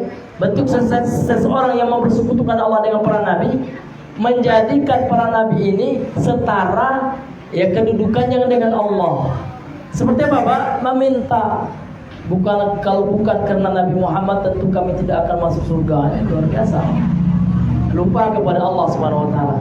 Seharusnya dia ingat kepada Allah, kalau bukan karena Allah, kemudian karena petunjuknya Nabi ya, seperti itu. Tidak boleh dia melupakan Allah Subhanahu wa taala. Ini bentuk perbuatan yang menjadikan Nabi sebagai sekutu bagi Allah Subhanahu wa taala. Menyamakan kedudukan Nabi dengan kedudukan Allah Subhanahu wa taala. Ini hadir yang dimuliakan oleh Allah Subhanahu wa taala. Wa dalilus sholihin qauluhu ta'ala, dan dalil orang-orang yang menjadikan orang-orang soleh sebagai sekutu tandingan bagi Allah Subhanahu wa taala adalah firman Allah dalam surah Al-Isra ayat 57. Allah Subhanahu wa taala berfirman, "Ulaika alladzina yad'una yabtaguna ila rabbihimul wasilata ayyuhum aqrabu wa yarjuna rahmatahu wa yakhafuna adzabah." Mereka orang-orang yang kalian ya berdoa kepadanya, ya kan? Yabtaguna ila rabbihimul wasilah. Yabtaguna ila rabbihimul wasilata. Mereka saja yang meminta, berharap wasilah kepada Rabbnya. Jadi wasilah di sini maksudnya adalah amal ya, amal kebaikan. Ya. Kemudian Allah Subhanahu wa taala mengatakan ayyuhum aqrabu. Ya siapa yang lebih dekat, ya kan? Kepada Allah Subhanahu wa taala. Apakah orang-orang yang meminta kepada selain Allah ini ataukah orang-orang soleh ini yang senantiasa berharap kepada Allah Subhanahu wa taala? Tentulah orang-orang soleh tersebut wa yarjuna rahmatahu, dan mereka mengharapkan rahmat Allah Subhanahu wa taala, wa yakhafuna adzabahu, dan mereka selalu khawatir takut dengan azabnya Allah. Ini salah satu asbab nuzul daripada ayat ini, bahwasanya ada sekelompok dahulu manusia ya di kalangan kafir Quraisy yang mana mereka berdoa kepada jin-jin kafir sebelum masuk Islam. Waktu itu orang-orang kafir Quraisy ini berdoa meminta, berharap kepada jin ini ya, meminta kepada jin ini. Kemudian setelah itu jinnya masuk Islam, menjadi jin yang soleh. Ternyata jin ini sudah berlepas diri kepada mereka, mereka tetap saja minta ya kan. Dan jin ini ternyata orang-orang soleh ini sudah masuk Islam, jin ini mereka berharap kepada Allah dengan amal kebaikan yang mereka lakukan. Mereka mengharapkan rahmat Allah, takut dengan azab Allah. Maka Allah mengatakan ayyuhum aqrabu ya. Siapa agak di antara mereka yang dekat kepada Allah? Tentulah ya jin-jin ini. Syahidnya dalam ayat ini Bapak Ibu yang dirahmati oleh Allah Subhanahu wa taala, bahwasanya mereka meminta kepada jin yang sudah masuk Islam, yang sudah menjadi orang-orang soleh ini ya, mereka persekutukan dengan Allah Subhanahu wa taala, sehingga menjadikan sebab mereka jatuh ke dalam perbuatan syirik ya kan, kepada Allah Subhanahu wa taala. Baik ya, kita lanjutkan ini, kita ringkas saja ya karena melihat waktu ya. Wa dalilul ahjari wal asjari qaulu ta'ala. Kemudian dalil ya mereka menyembah batu dan pepohonan adalah firman Allah Subhanahu wa taala. Afaraitumul lata wal uzza wa manata tsalitsata ukhra. Bagaimana ya kan? Bagaimana menurut engkau ya kan, oleh kalian orang kafir Quraisy gitu kan, daripada Lata ya kan, daripada Lata yang dijadikan sesembahan selain Allah Subhanahu wa taala, yang disembah selain Allah, dan menjadikan Uzza juga sebagai sesembahan kepada selain Allah Subhanahu wa taala ya. Maka kata Syekh Shalih Al-Fauzan di sini, faqauluhu afara'aitum, hada istifhamu inkar ya. Ini adalah bentuk pertanyaan ya kan. Afara'aitum, apakah kalian telah melihat daripada sesembahan selain Allah Lata ya kan, dan Uzza itu, artinya Allah ingin mengingkari apa yang kalian sembah selain Allah tersebut itu adalah sesuatu yang menjatuhkan kalian daripada perbuatan syirik, ya. Dan Thayyib yang dikatakan dengan Al-Lata, ya, Al-Lata itu adalah ismu sonamin fit Taif, ya. Ini adalah nama patung bagi kaum Taif. Wa huwa ibaratun an sakhratin manqushatin. Dia adalah suatu bentuk daripada batu besar yang terukir. Ya, jadi Lata itu adalah batu, ya, yang diukir, yang disembah oleh penduduk Taif dari kaum Quraisy, kafir Quraisy. Ini dalil, ya, bahwasanya mereka menjadikan batu ya sebagai sesembahan. Ini Taib. Kemudian wal Uzza. Ini, ya. Kemudian apakah yang dimaksud dengan Uzza? Ini disebutkan juga oleh beliau.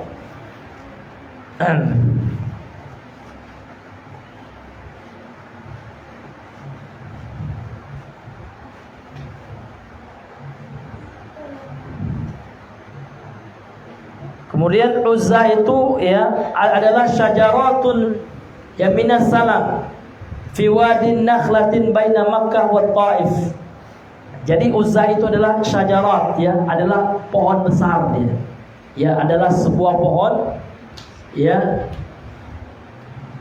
yang terletak di lembah Nakhlah, ya, di lembah kurma. Jadi kebun kurma lah gitu, ya. Jadi di kebun kurma itu, yang lembah yang banyak kebun kurma yang tumbuh, ya kan, maka ada pohon yang disembah, ya kan, yang terletak antara Makkah dan Taif, ya kan.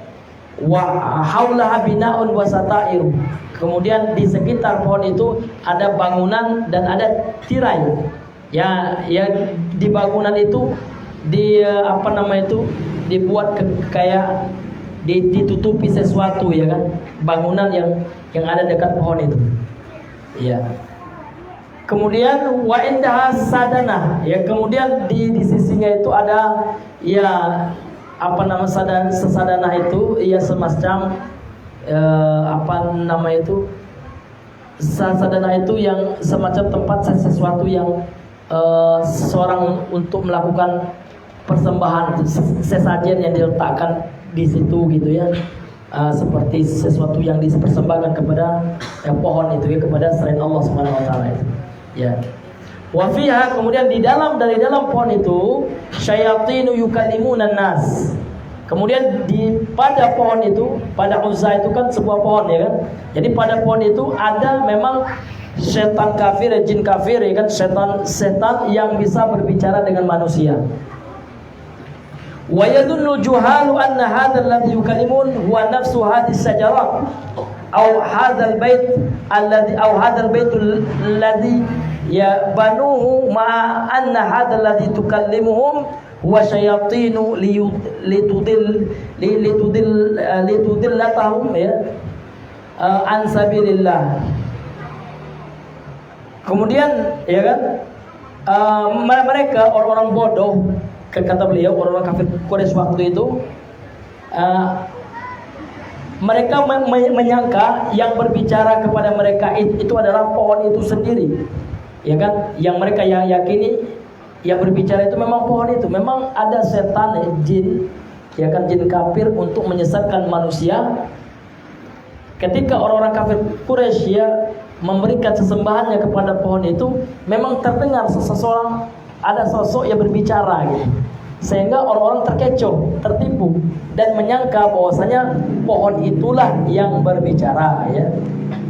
Aw hadzal baitul ladzi banuhu, ya, dan ada rumah, ya kan, ya, itu sejenis bangunan yang kita katakan tadi yang diberikan tirai, ya kan, yang seperti diberikan kelambu gitu. Maka dari dalam rumah ini juga ada suara, gitu, ya, yang bisa berbicara dengan manusia, dan orang-orang kafir Quraisy menyangka rumah itulah yang berbicara, gitu, ya, sehingga ini menyesatkan mereka. Ma'anna alladzi tukallimuhum huwa syayatinu litudillahum an sabilillah. Sebenarnya yang berbicara kepada mereka itu adalah para syaitan litudillahum, untuk menyesatkan mereka dari jalan Allah Subhanahu wa taala. Wa kana hadza sanamu li Quraisyin wa ahli Makkah wa man haulahum. Dan ini ya adalah berhala bagi orang Quraisy dan penduduk Mekah dan yang di sekitar mereka, ya kan? Inilah Uzza ya. Ini dalil yang sangat terang sekali Bapak Ibu yang dirahmati oleh Allah Subhanahu wa taala, bahwasanya orang-orang kafir Quraisy terdahulu menyembah batu dan pepohonan. Nah, pohon keramat lah kalau sekarang ini. Ada orang yang meyakini kalau di Gunung Kidul itu masih ada tuh ya, ada pohon besar, kemudian di sekitar ada kait kapan gitu Pak ya. Kemudian di bawahnya terkadang kita menjumpai telur ayam, ya kan, atau nasi tumpeng, ya kan. Nah ini sesajen, ini masih ada Pak. Nauzubillah min dzalik. Ini sama persis yang dilakukan oleh siapa Pak? Oleh orang-orang kafir Quraisy di zaman dahulu. Nauzubillah min dzalik. Ini luar biasa. Kesyirikan yang seperti ini yang bisa merusak amal soleh yang kita lakukan. Kemudian kita lanjutkan Bapak Ibu yang dirahmati oleh Allah Subhanahu wa taala. Kemudian beliau mengatakan di sini ya. Qala wa haditsu Abi Waqid Al-Laitsi radhiyallahu anhu qala.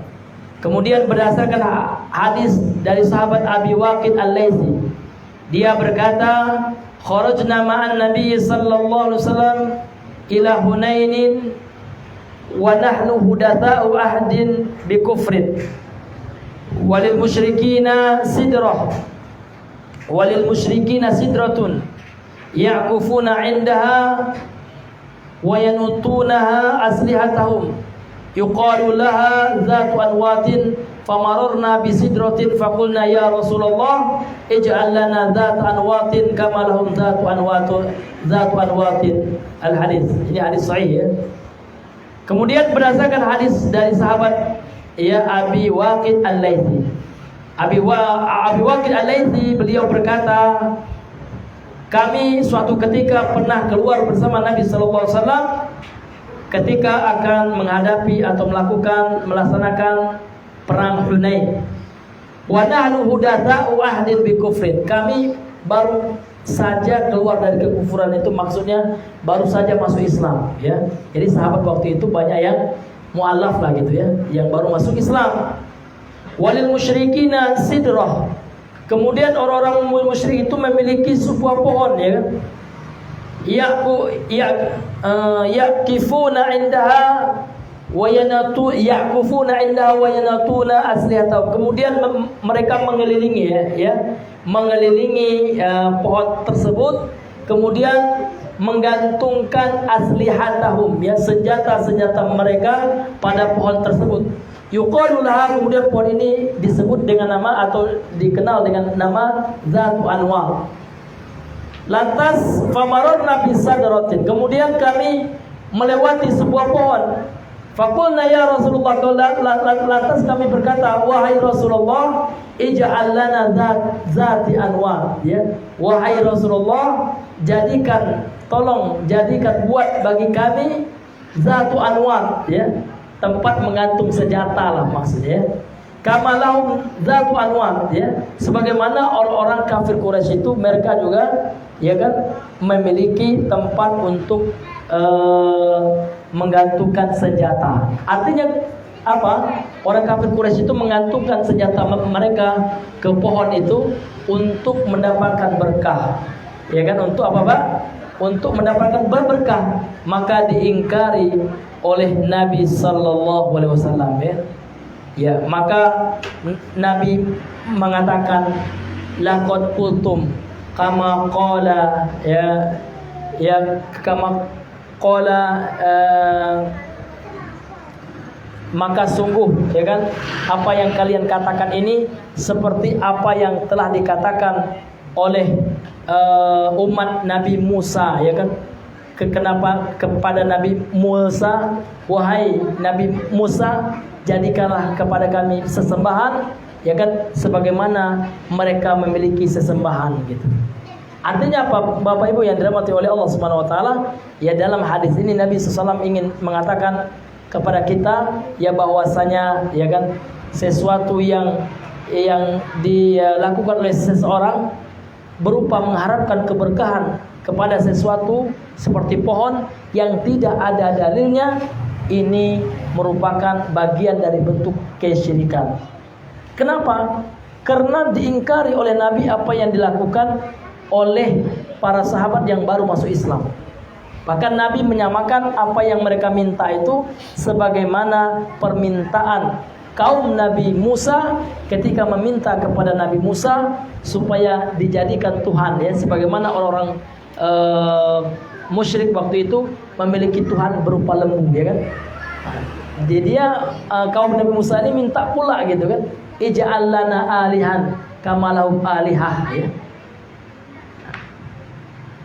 Jadikanlah bagi kami, buat bagi kami wahai Musa sesembahan sebagaimana mereka juga membuat sesembahan. Nah, ini dalil yang menguatkan hadirin yang dimuliakan oleh Allah Subhanahu wa taala bahwasanya ya kan mengharapkan sebuah keberkahan kepada makhluk, kepada sesuatu yang tidak ada perintahnya dari Allah, yang tidak ada dalilnya, ini justru bisa menjatuhkan seseorang ke dalam perbuatan kesyirikan, na'udzubillahi min dzalik.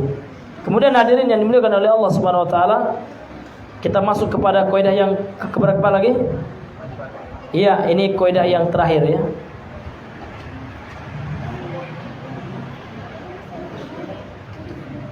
Iya, ini PDF-nya ini, ya. Thayyib, qala muallif rahimahullahu taala, al-qaidatur rabi'ah, kaidah yang keempat. Anna musyriki zamanina aghladu syirkan minal awwalina li'anna al-awwalina yusyrikuna fir rakha'i wa yukhlisuna fi syiddati wa musyriku zamanina syirkuhum daiman fir rakha'i wa syiddati wa dalilu qawlu ta'ala fa idza raqibu fil fulki da'u Allah mukhlishina lahuddin da'awullaha mukhlishina lahuddin falamma najjahum ilal barri idahum yusyrikun, dalam surah Al-Ankabut ayat 65. Kata beliau rahimahullahu taala, anna musyriki zamanina, sesungguhnya kaum musyrikin pada zaman kita. Ini musyrik yang dimaksud di sini Bapak Ibu yang dirahmati oleh Allah adalah musyrik besar, ya. Karena memang syirik dibagi dua, ya. Tidak setiap musyrik itu adalah kafir gitu, enggak, ya. Yang dimaksud dengan musyrik yang beliau katakan di sini adalah orang-orang yang melakukan syirik besar, ya kan? Orang-orang yang melakukan syirik besar yang bukan orang Islam. Ini harus kita garis bawahi, ya. Seperti apa? Seperti Hindu, Buddha, ya. Namun kalau seandainya orang itu adalah Muslim, maka di sini ada kaidah, ya, yaitu tentang mawani'ut takfir, kemudian dawabitut takfir, dan tawaffur syurutit tasyrik wa takfir. Ya, jadi kalau seandainya pelaku kesyirikan itu adalah orang Islam, maka dalam hal ini ada kaidah, dia ini disebutkan di dalam pembahasan yang lain, ya. Ada kaidah yaitu tentang penghalang-penghalang seseorang untuk dikatakan musyrik ataukah kafir. Dan dalam kaidah para ulama menyebutkan laisa kullu ma waqa'a fi syirki aw kufri yakunu musyrikan wa yakunu kafiran. Ini kaidah yang luar biasa, Pak, ya. Tidak setiap orang-orang yang jatuh ke dalam kekufuran langsung bisa dihukumi kafir. Dan setiap orang yang jatuh kepada kesyirikan langsung dihukumi musyrik kalau dia adalah orang yang bersyahadat, orang muslim gitu. Ya. Kenapa? Karena di situ ada mawan, ya, ada penghalang-penghalang untuk seorang itu diponis, ya, kufur atau musyrik. Apa contoh penghalang itu? Bodoh. Boleh jadi orang Islam, ya, yang melakukan kekufuran itu dia nggak tahu itu kufur. Boleh jadi orang Islam yang melakukan sekarang perbuatan syirik besar, dia tidak tahu itu adalah syirik, maka butuh di situ namanya iqamatul hujjah. Butuh di situ namanya seseorang untuk menegakkan hujjah dan menjelaskan kepadanya bahwasanya perbuatannya itu adalah perbuatan syirik atau kalau berupa kekufuran bahwasanya perbuatannya itu adalah perbuatan kufur. Nah, ini adalah bab yang luar biasa. Ya, maka ini tidak benar ada orang yang menuduh bahwasanya ya dakwah Ahlussunnah wal Jamaah ini mensyirikkan kaum muslimin, mengkafirkan orang Islam. Tidak, ya kan? Kita hanya menjelaskan perbuatan, tidak menghukumi person. Karena sudah memvonis seseorang itu kalau dia muslim, ya kan, sebelumnya ini adalah perkara yang sangat amat berat, ya kan, yang hanya bisa dilakukan oleh seorang ulama yang mumpuni ilmunya. Karena dia harus mengetahui bab tentang dhawabit at-takfir dan dhawabit at-tasyrik, ya, tentang dhawabit kaidah-kaidah di dalam mengkafirkan dan kaidah-kaidah di dalam mengatakan seseorang itu musyrik, ya kan, keluar dari agama Islam. Ini adalah perkara yang amat sangat besar yang membutuhkan ilmu yang tinggi. Tidak sembarang, tidak setiap orang bisa berbicara dalam bab ini. Namun yang beliau maksudkan ini adalah kaum musyrikin yang memang mereka adalah orang yang menyembah kepada selain Allah. Kalau kita misalkan di zaman sekarang, ya, seperti orang penyembah agama Hindu, kan banyak patung-patung yang mereka sembah, ya. Nah, jadi orang-orang musyrik seperti itu, ya, maka beliau mengatakan anna musyriki zamanina, sesungguhnya orang-orang musyrik pada zaman kami, ya, zaman kita sekarang ini, aghladu syirkan, ini lebih besar kesyirikannya daripada orang-orang musyrik pada zaman Nabi, gitu. Alasannya apa? Li'annal awwalina, karena orang-orang musyrik pada zaman Nabi yusyrikuna firrakhai, mereka berbuat syirik kepada Allah, ya kan, pada saat lapang, pada saat senang. Wa yukhlisuna fi syiddah, namun ketika mereka kejepit, dalam keadaan susah, terjepit, ya kan, mereka ikhlas kepada Allah, tidak berbuat syirik kepada Allah. Wa musyriku zamanina, sedangkan orang musyrik zaman kita, kata beliau, syirkuhum daimun, ya, mereka selalu berbuat syirik firrakhai, baik itu dalam keadaan lapang, wa syiddati, maupun dalam keadaan terjepit, ya. Wa dalilu qaulu ta'ala, dalilnya adalah firman Allah Subhanahu wa taala, fa idza raqibu, apabila mereka orang kafir Quraisy zaman dahulu mengendarai fil fulki, ya, mengendarai perahu di tengah lautan, gitu. Kemudian mereka akan Allah akan tenggelamkan, gitu.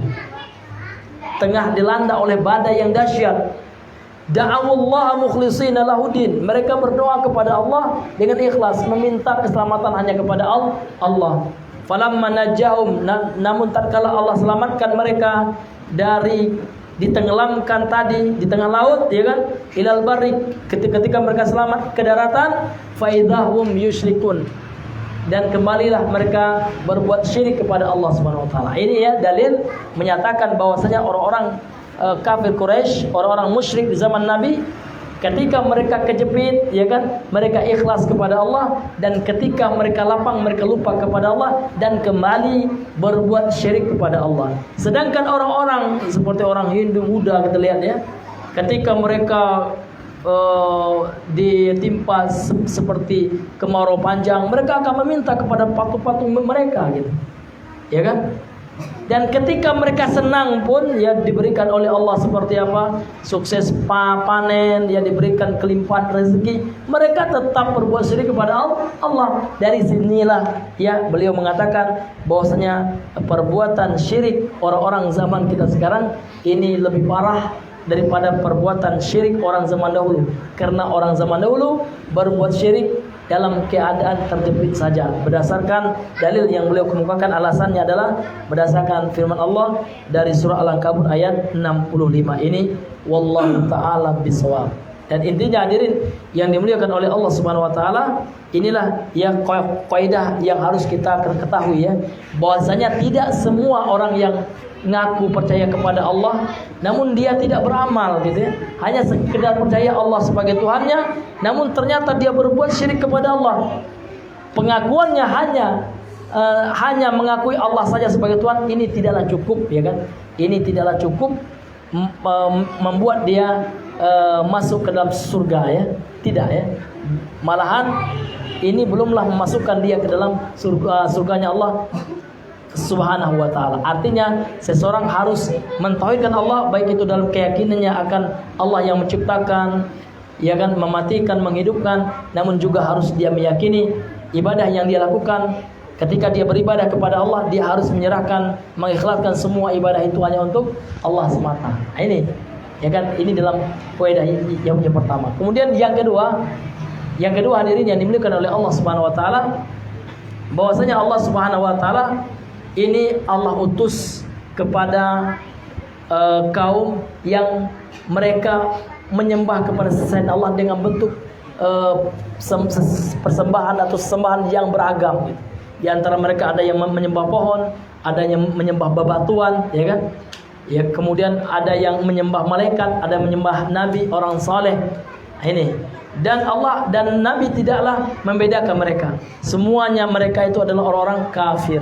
Dan mereka itu diperangi oleh Nabi ketika terjadi peperangan, ya, antara Nabi dengan orang-orang musyrik tersebut, hadirin yang dimuliakan oleh Allah Subhanahu wa taala. Baik. Ya. Kemudian kaidah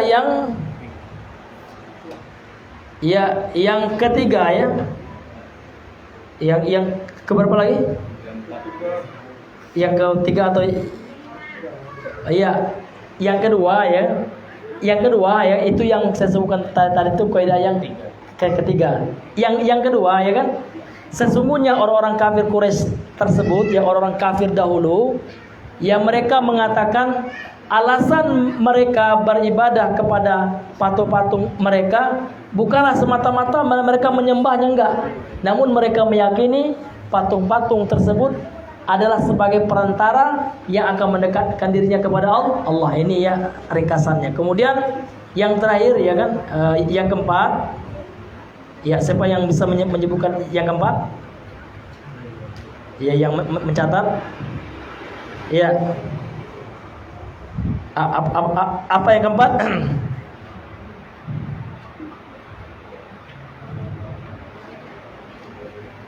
Sesungguhnya kesyirikan orang zaman dahulu, ya, atau kesyirikan orang zaman sekarang ini lebih parah daripada syiriknya orang zaman dahulu. Alasannya apa, Bang? Alasannya orang zaman sekarang baik dalam keadaan sempit, lapang, dia tetap berbuat syirik. Dia tetap, ya, pergi kepada patungnya gitu. Tapi kalau orang syirik zaman dahulu, mereka berbuat syirik hanyalah ketika mereka hanyalah berbuat syirik ketika lapang. Namun tatkala mereka itu dalam keadaan sempit, ya, mereka mengikhlaskan doa mereka, ibadah mereka kepada Allah. Namun ternyata ketika mereka kembali lapang, ya, mereka berbuat syirik lagi. Ini, ya, perbedaannya. Ini 4, ya. Sebagai kesimpulan 4 kaidah yang beliau jelaskan dalam kitabnya ini, Al-Qawaidul Arba' ini. Semoga apa yang kami sampaikan ini, ya, bisa bermanfaat. Ya, mohon maaf, ya, atas waktu yang cukup panjang, ya, dalam penyampaian ini. Ya, semua yang benar itu datang dari Allah Subhanahu wa taala. Kemudian yang lupa, silap, keliru ini dari kami pribadi. Kemudian dari waswas syaitan yang terkutuk, ya. Sebelum kita tutup, mungkin ada yang ingin bertanya, ya, seputar materi yang kita bahas. Maka untuk itu kami persilakan. Tafadhol lagi. Ya. Habis ini, Pak. Habis, bentar saja. Ustaz, ya. Ya, tafadhol. Assalamualaikum, Ustaz. Waalaikumsalam warahmatullahi wabarakatuh. Bagaimana kita caranya bisa mendapatkan hidayah dan bertahan dalam hidayah itu? Iya. Dan selanjutnya bagaimana kita bisa menghindari kesyirikan, apalagi di saat akhir hayat itu? Iya. Tunggu baterai dulu, ya. Iya. Supaya lebih jelas gitu, ya.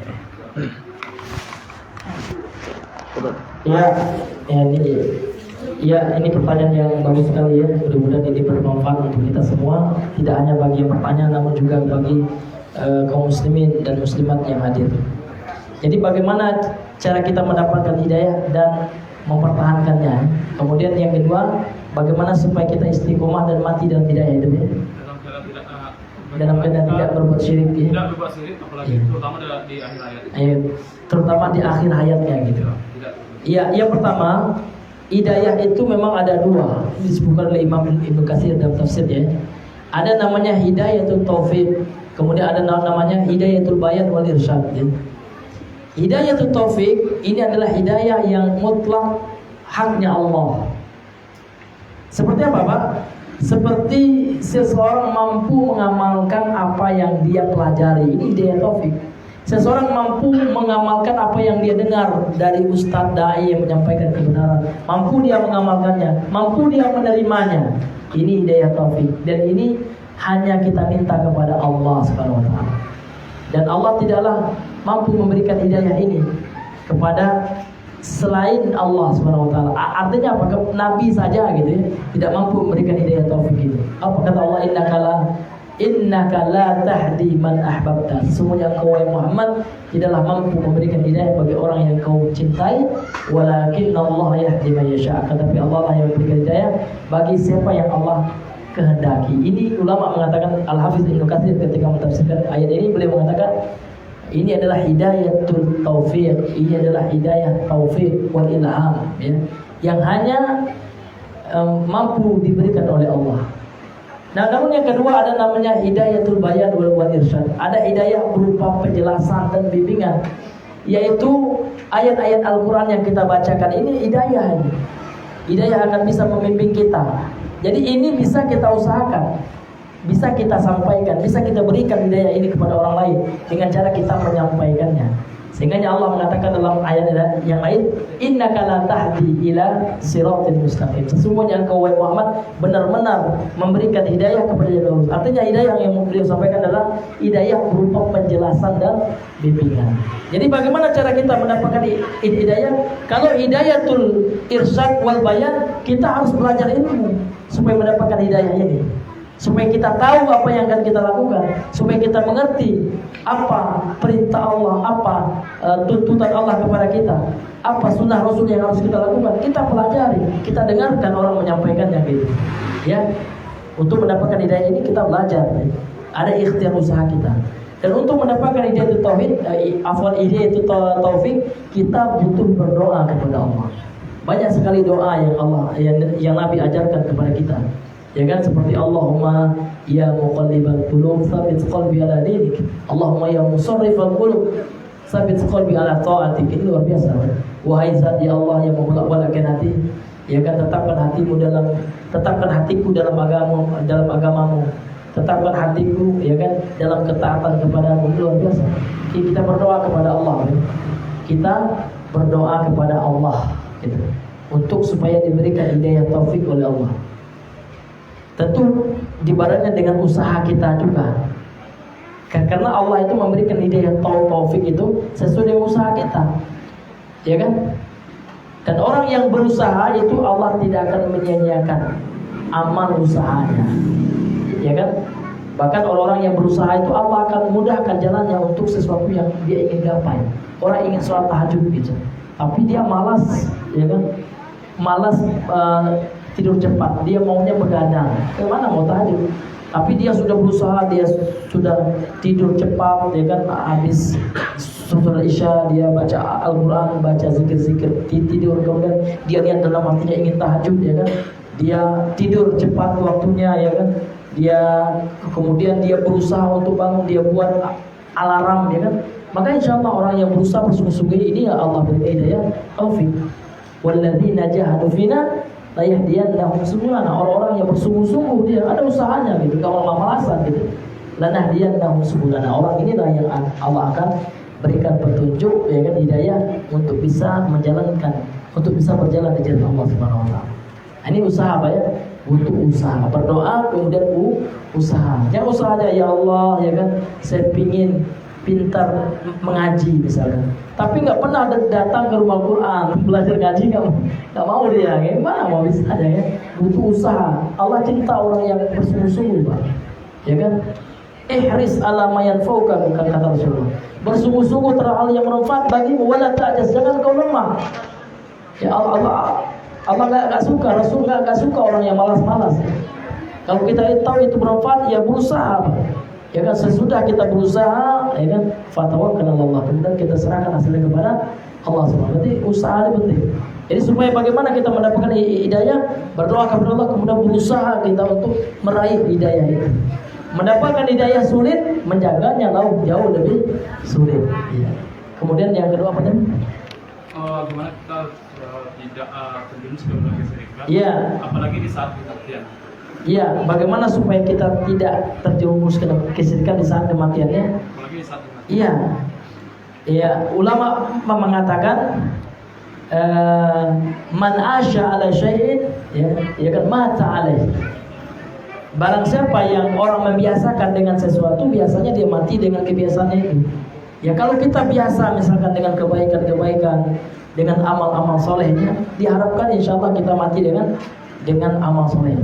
Jadi bagaimana ya kita berdoa dan selalu mengisi hari kita dengan mentauhidkan Allah, ya kan, bertauhid kepada Allah, mempelajari tauhid, kemudian mengamalkan tauhid, kemudian kita mendakwakan tauhid. Mudah-mudahan kita berharap kita dimatikan oleh Allah dengan kalimat tauhid. Makanya kita harus menjadikan kalimat tauhid sesuatu yang besar dalam jiwa kita, sesuatu yang agung, sesuatu yang harus kita perjuangkan, yang harus kita dakwahkan. Jadi kalau kita sudah menjadikan kalimat la ilaha illallah ada sesuatu yang paling agung, ya kan? Maka insya Allah ya dengan izin Allah kita bisa Allah matikan di atas kalimat tauhid itu. Ya amin amin. Ya rabbal alamin. Allahu a'lam bishawab. Ya ini kayaknya banyak soalnya. Ya. Ya.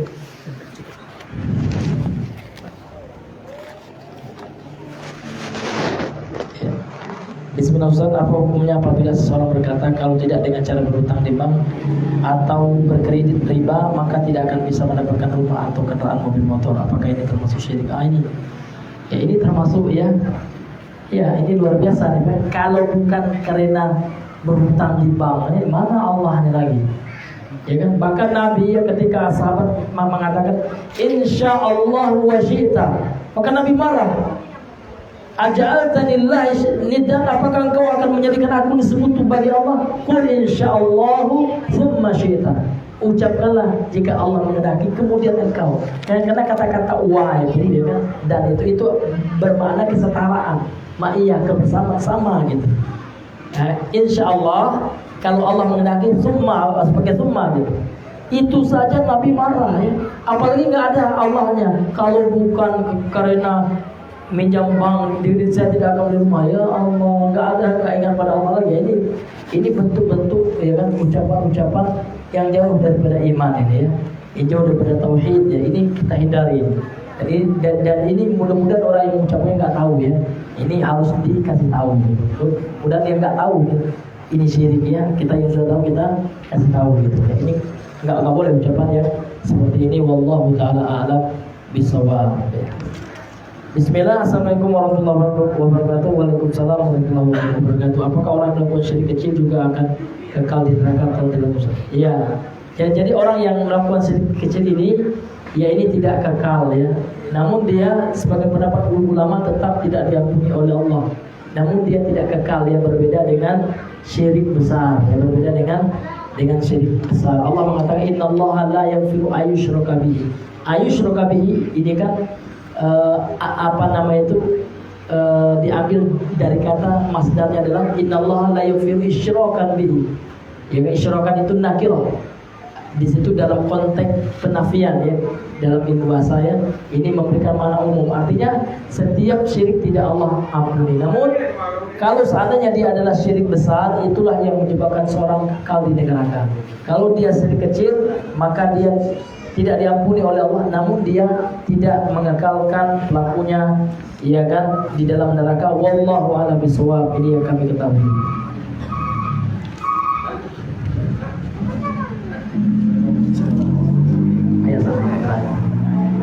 Bismillah, assalamualaikum warahmatullahi wabarakatuh. Waalaikumsalam warahmatullahi wabarakatuh. Apa saja ciri-ciri syirik? Tolong penjelasannya Ustaz ya. Ya ini kalau kita bahas tentang syirik itu ya kita butuh waktu ya. Ya. Nah nanti ada pengertiannya ya kan, ada nanti syirik di dalam perbuatan Allah atau syirik dalam rububiyahnya Allah. Jadi syirik itu ya banyak definisinya. Namun di antara definisinya adalah ulama mengatakan taswiyatu ya kan ghairillahi billah fima huwa min khasaisillah. syirik itu ya kan secara umum maknanya adalah menyamakan sesuatu selain Allah dengan Allah Subhanahu wa taala di dalam hal-hal yang merupakan kekhususan bagi Allah Subhanahu wa taala. Jadi seseorang menyamakan selain Allah dengan Allah. Dia samakan saja. Ya kan selain Allah dengan Allah dalam hal-hal yang merupakan kekhususan bagi Allah. Apa itu hal yang khusus bagi Allah? Yang pertama dalam masalah perbuatan Allah, dalam masalah dalam sisi perbuatan Allah. Dan dari segi perbuatan Allah, apa itu perbuatan Allah Bapak Ibu? Allah yang menghidupkan dan yang mematikan. Jadi kalau ada orang yang meyakini ada selain Allah bisa menghidupkan, bisa mematikan, berarti dia telah berbuat syirik kepada Allah di dalam perbuatan Allah. Kemudian apalagi perbuatan Allah yang menciptakan, mengatur alam semesta. Kalau ada orang meyakini ada selain Allah yang mampu menciptakan langit dan bumi, yang mampu menguasai langit dan bumi, mengatur langit dan bumi selain Allah, ya kan? Atau yang mengatur laut, itu Allah yang mengaturnya. Ada orang meyakini enggak Pak. Ada makhluk namanya Nyi Kidul. Ini juga penguasa laut selatan loh. Nah, ini syirik ini Pak ya. Ini syirik dalam perbuatan Allah Subhanahu wa taala, dalam rububiyah Allah Subhanahu wa taala. Dan seterusnya, sesuatu yang berkaitan dengan hak Allah dalam rububiyahnya, dalam perbuatannya Allah, maka tidak boleh seorang meyakini ada selain Allah yang bersekutu bersama Allah di dalam hal ini. Ini Pak ya. Kemudian yang kedua, dalam hal perbuatan makhluk kepada Allah, yakni dalam peribadahan. Jadi seluruh ibadah yang kita lakukan harus karena Allah, untuk Allah. Kalau ada orang yang meyakini tidak, ibadah saya yang saya lakukan enggak untuk Allah saja loh. Ibadah saya ini ya dalam rangka mendekatkan diri kepada jin misalnya, atau makhluk halus gitu. Dan dia berkorban untuk makhluk halus itu. Dia sembelih hewan, ya kan, supaya makhluk halus itu tidak mengganggu rumahnya, tidak membuat rumahnya sial, tidak memakan korban di jembatan yang dia bangun. Dia potonglah kambing. Kenapa dia potong kambing ini? Supaya tidak sial, ya. Untuk siapa kambing ini? Untuk makhluk yang dia kira. Ini termasuk perbuatan syirik dalam peribadahan dan seterusnya, jenis ibadah semuanya, ya. Kemudian berbuat syirik kepada Allah di dalam nama-nama dan sifat Allah, yaitu dia menyamakan sifat Allah dengan sifat makhluk, ya. Atau dia menolak sifat Allah. Allah telah menyatakan Allah memiliki sifat A dalam Al-Quran, dia katakan tidak ada, bukan. Ini jadi ini termasuk perbuatan syirik ya dari nama-nama Allah. Atau dia membuat nama-nama lain yang tidak ada tuntunannya dari Al-Quran dan hadis, suatu nama yang dia sandarkan kepada Allah. Ya, Allah namanya ini loh, rupanya nggak ada dalam Al-Quran. Allah mengatakan dia memiliki nama yang dia buat. Ini termasuk perbuatan syirik dari nama-nama dan sifat-sifatnya Allah Subhanahu wa taala. Wallahu taala bisawab. Ini butuh materi panjang ya pembahasan tentang masalah syirik ini, Pak. Ini secara global saja. Wallahu a'lam bishawab. Assalamualaikum Ustaz, saya mau bertanya bagaimana cara menanggapi orang tua tentang kesyirikan yang menjadi hal biasa. Ya, yang pertama, ya kita harus tetap menghargai orang tua kita dan tidak boleh ya berkata kasar meskipun orang tua kita salah gitu. Ya, terkadang seorang anak ya bukannya orang tuanya tidak mendengarkan perkataan, yang terkadang penyampaiannya itu kasar. Terkadang dia cara menyampaikannya itu menyakitkan perasaan orang tuanya. Nah, ini tentu tidak dibolehkan.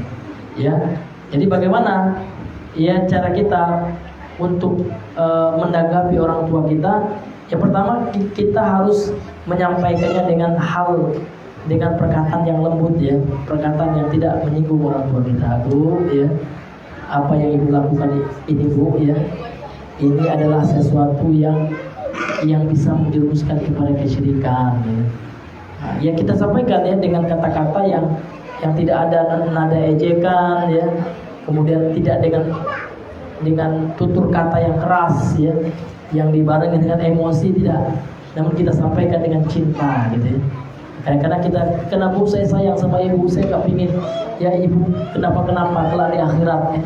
Itu kalau dalam bahasa Indonesia. Kalau dengan bahasa Minang ya kita ungkapkan dengan bahasa yang betul-betul bisa menyentuh ya hati orang tua kita. Ini ya, wallahu taala a'lam bishawab. Ini Masih ada? Ya, yang selebihnya mungkin bisa dijawab nanti oleh Ustaz kita ya. Ya, Ustaz kita akan melanjutkannya insyaallah ya. Ya, mungkin ini saja yang bisa saya sampaikan dari pertemuan kita di malam hari ini. Ya, mari kita tutup ya majelis kita dengan membaca doa kafaratul majelis. Subhanallah wa bihamdika asyhadu an la ilaha illa anta astaghfiruka wa atubu ilaik. Assalamualaikum warahmatullahi wabarakatuh.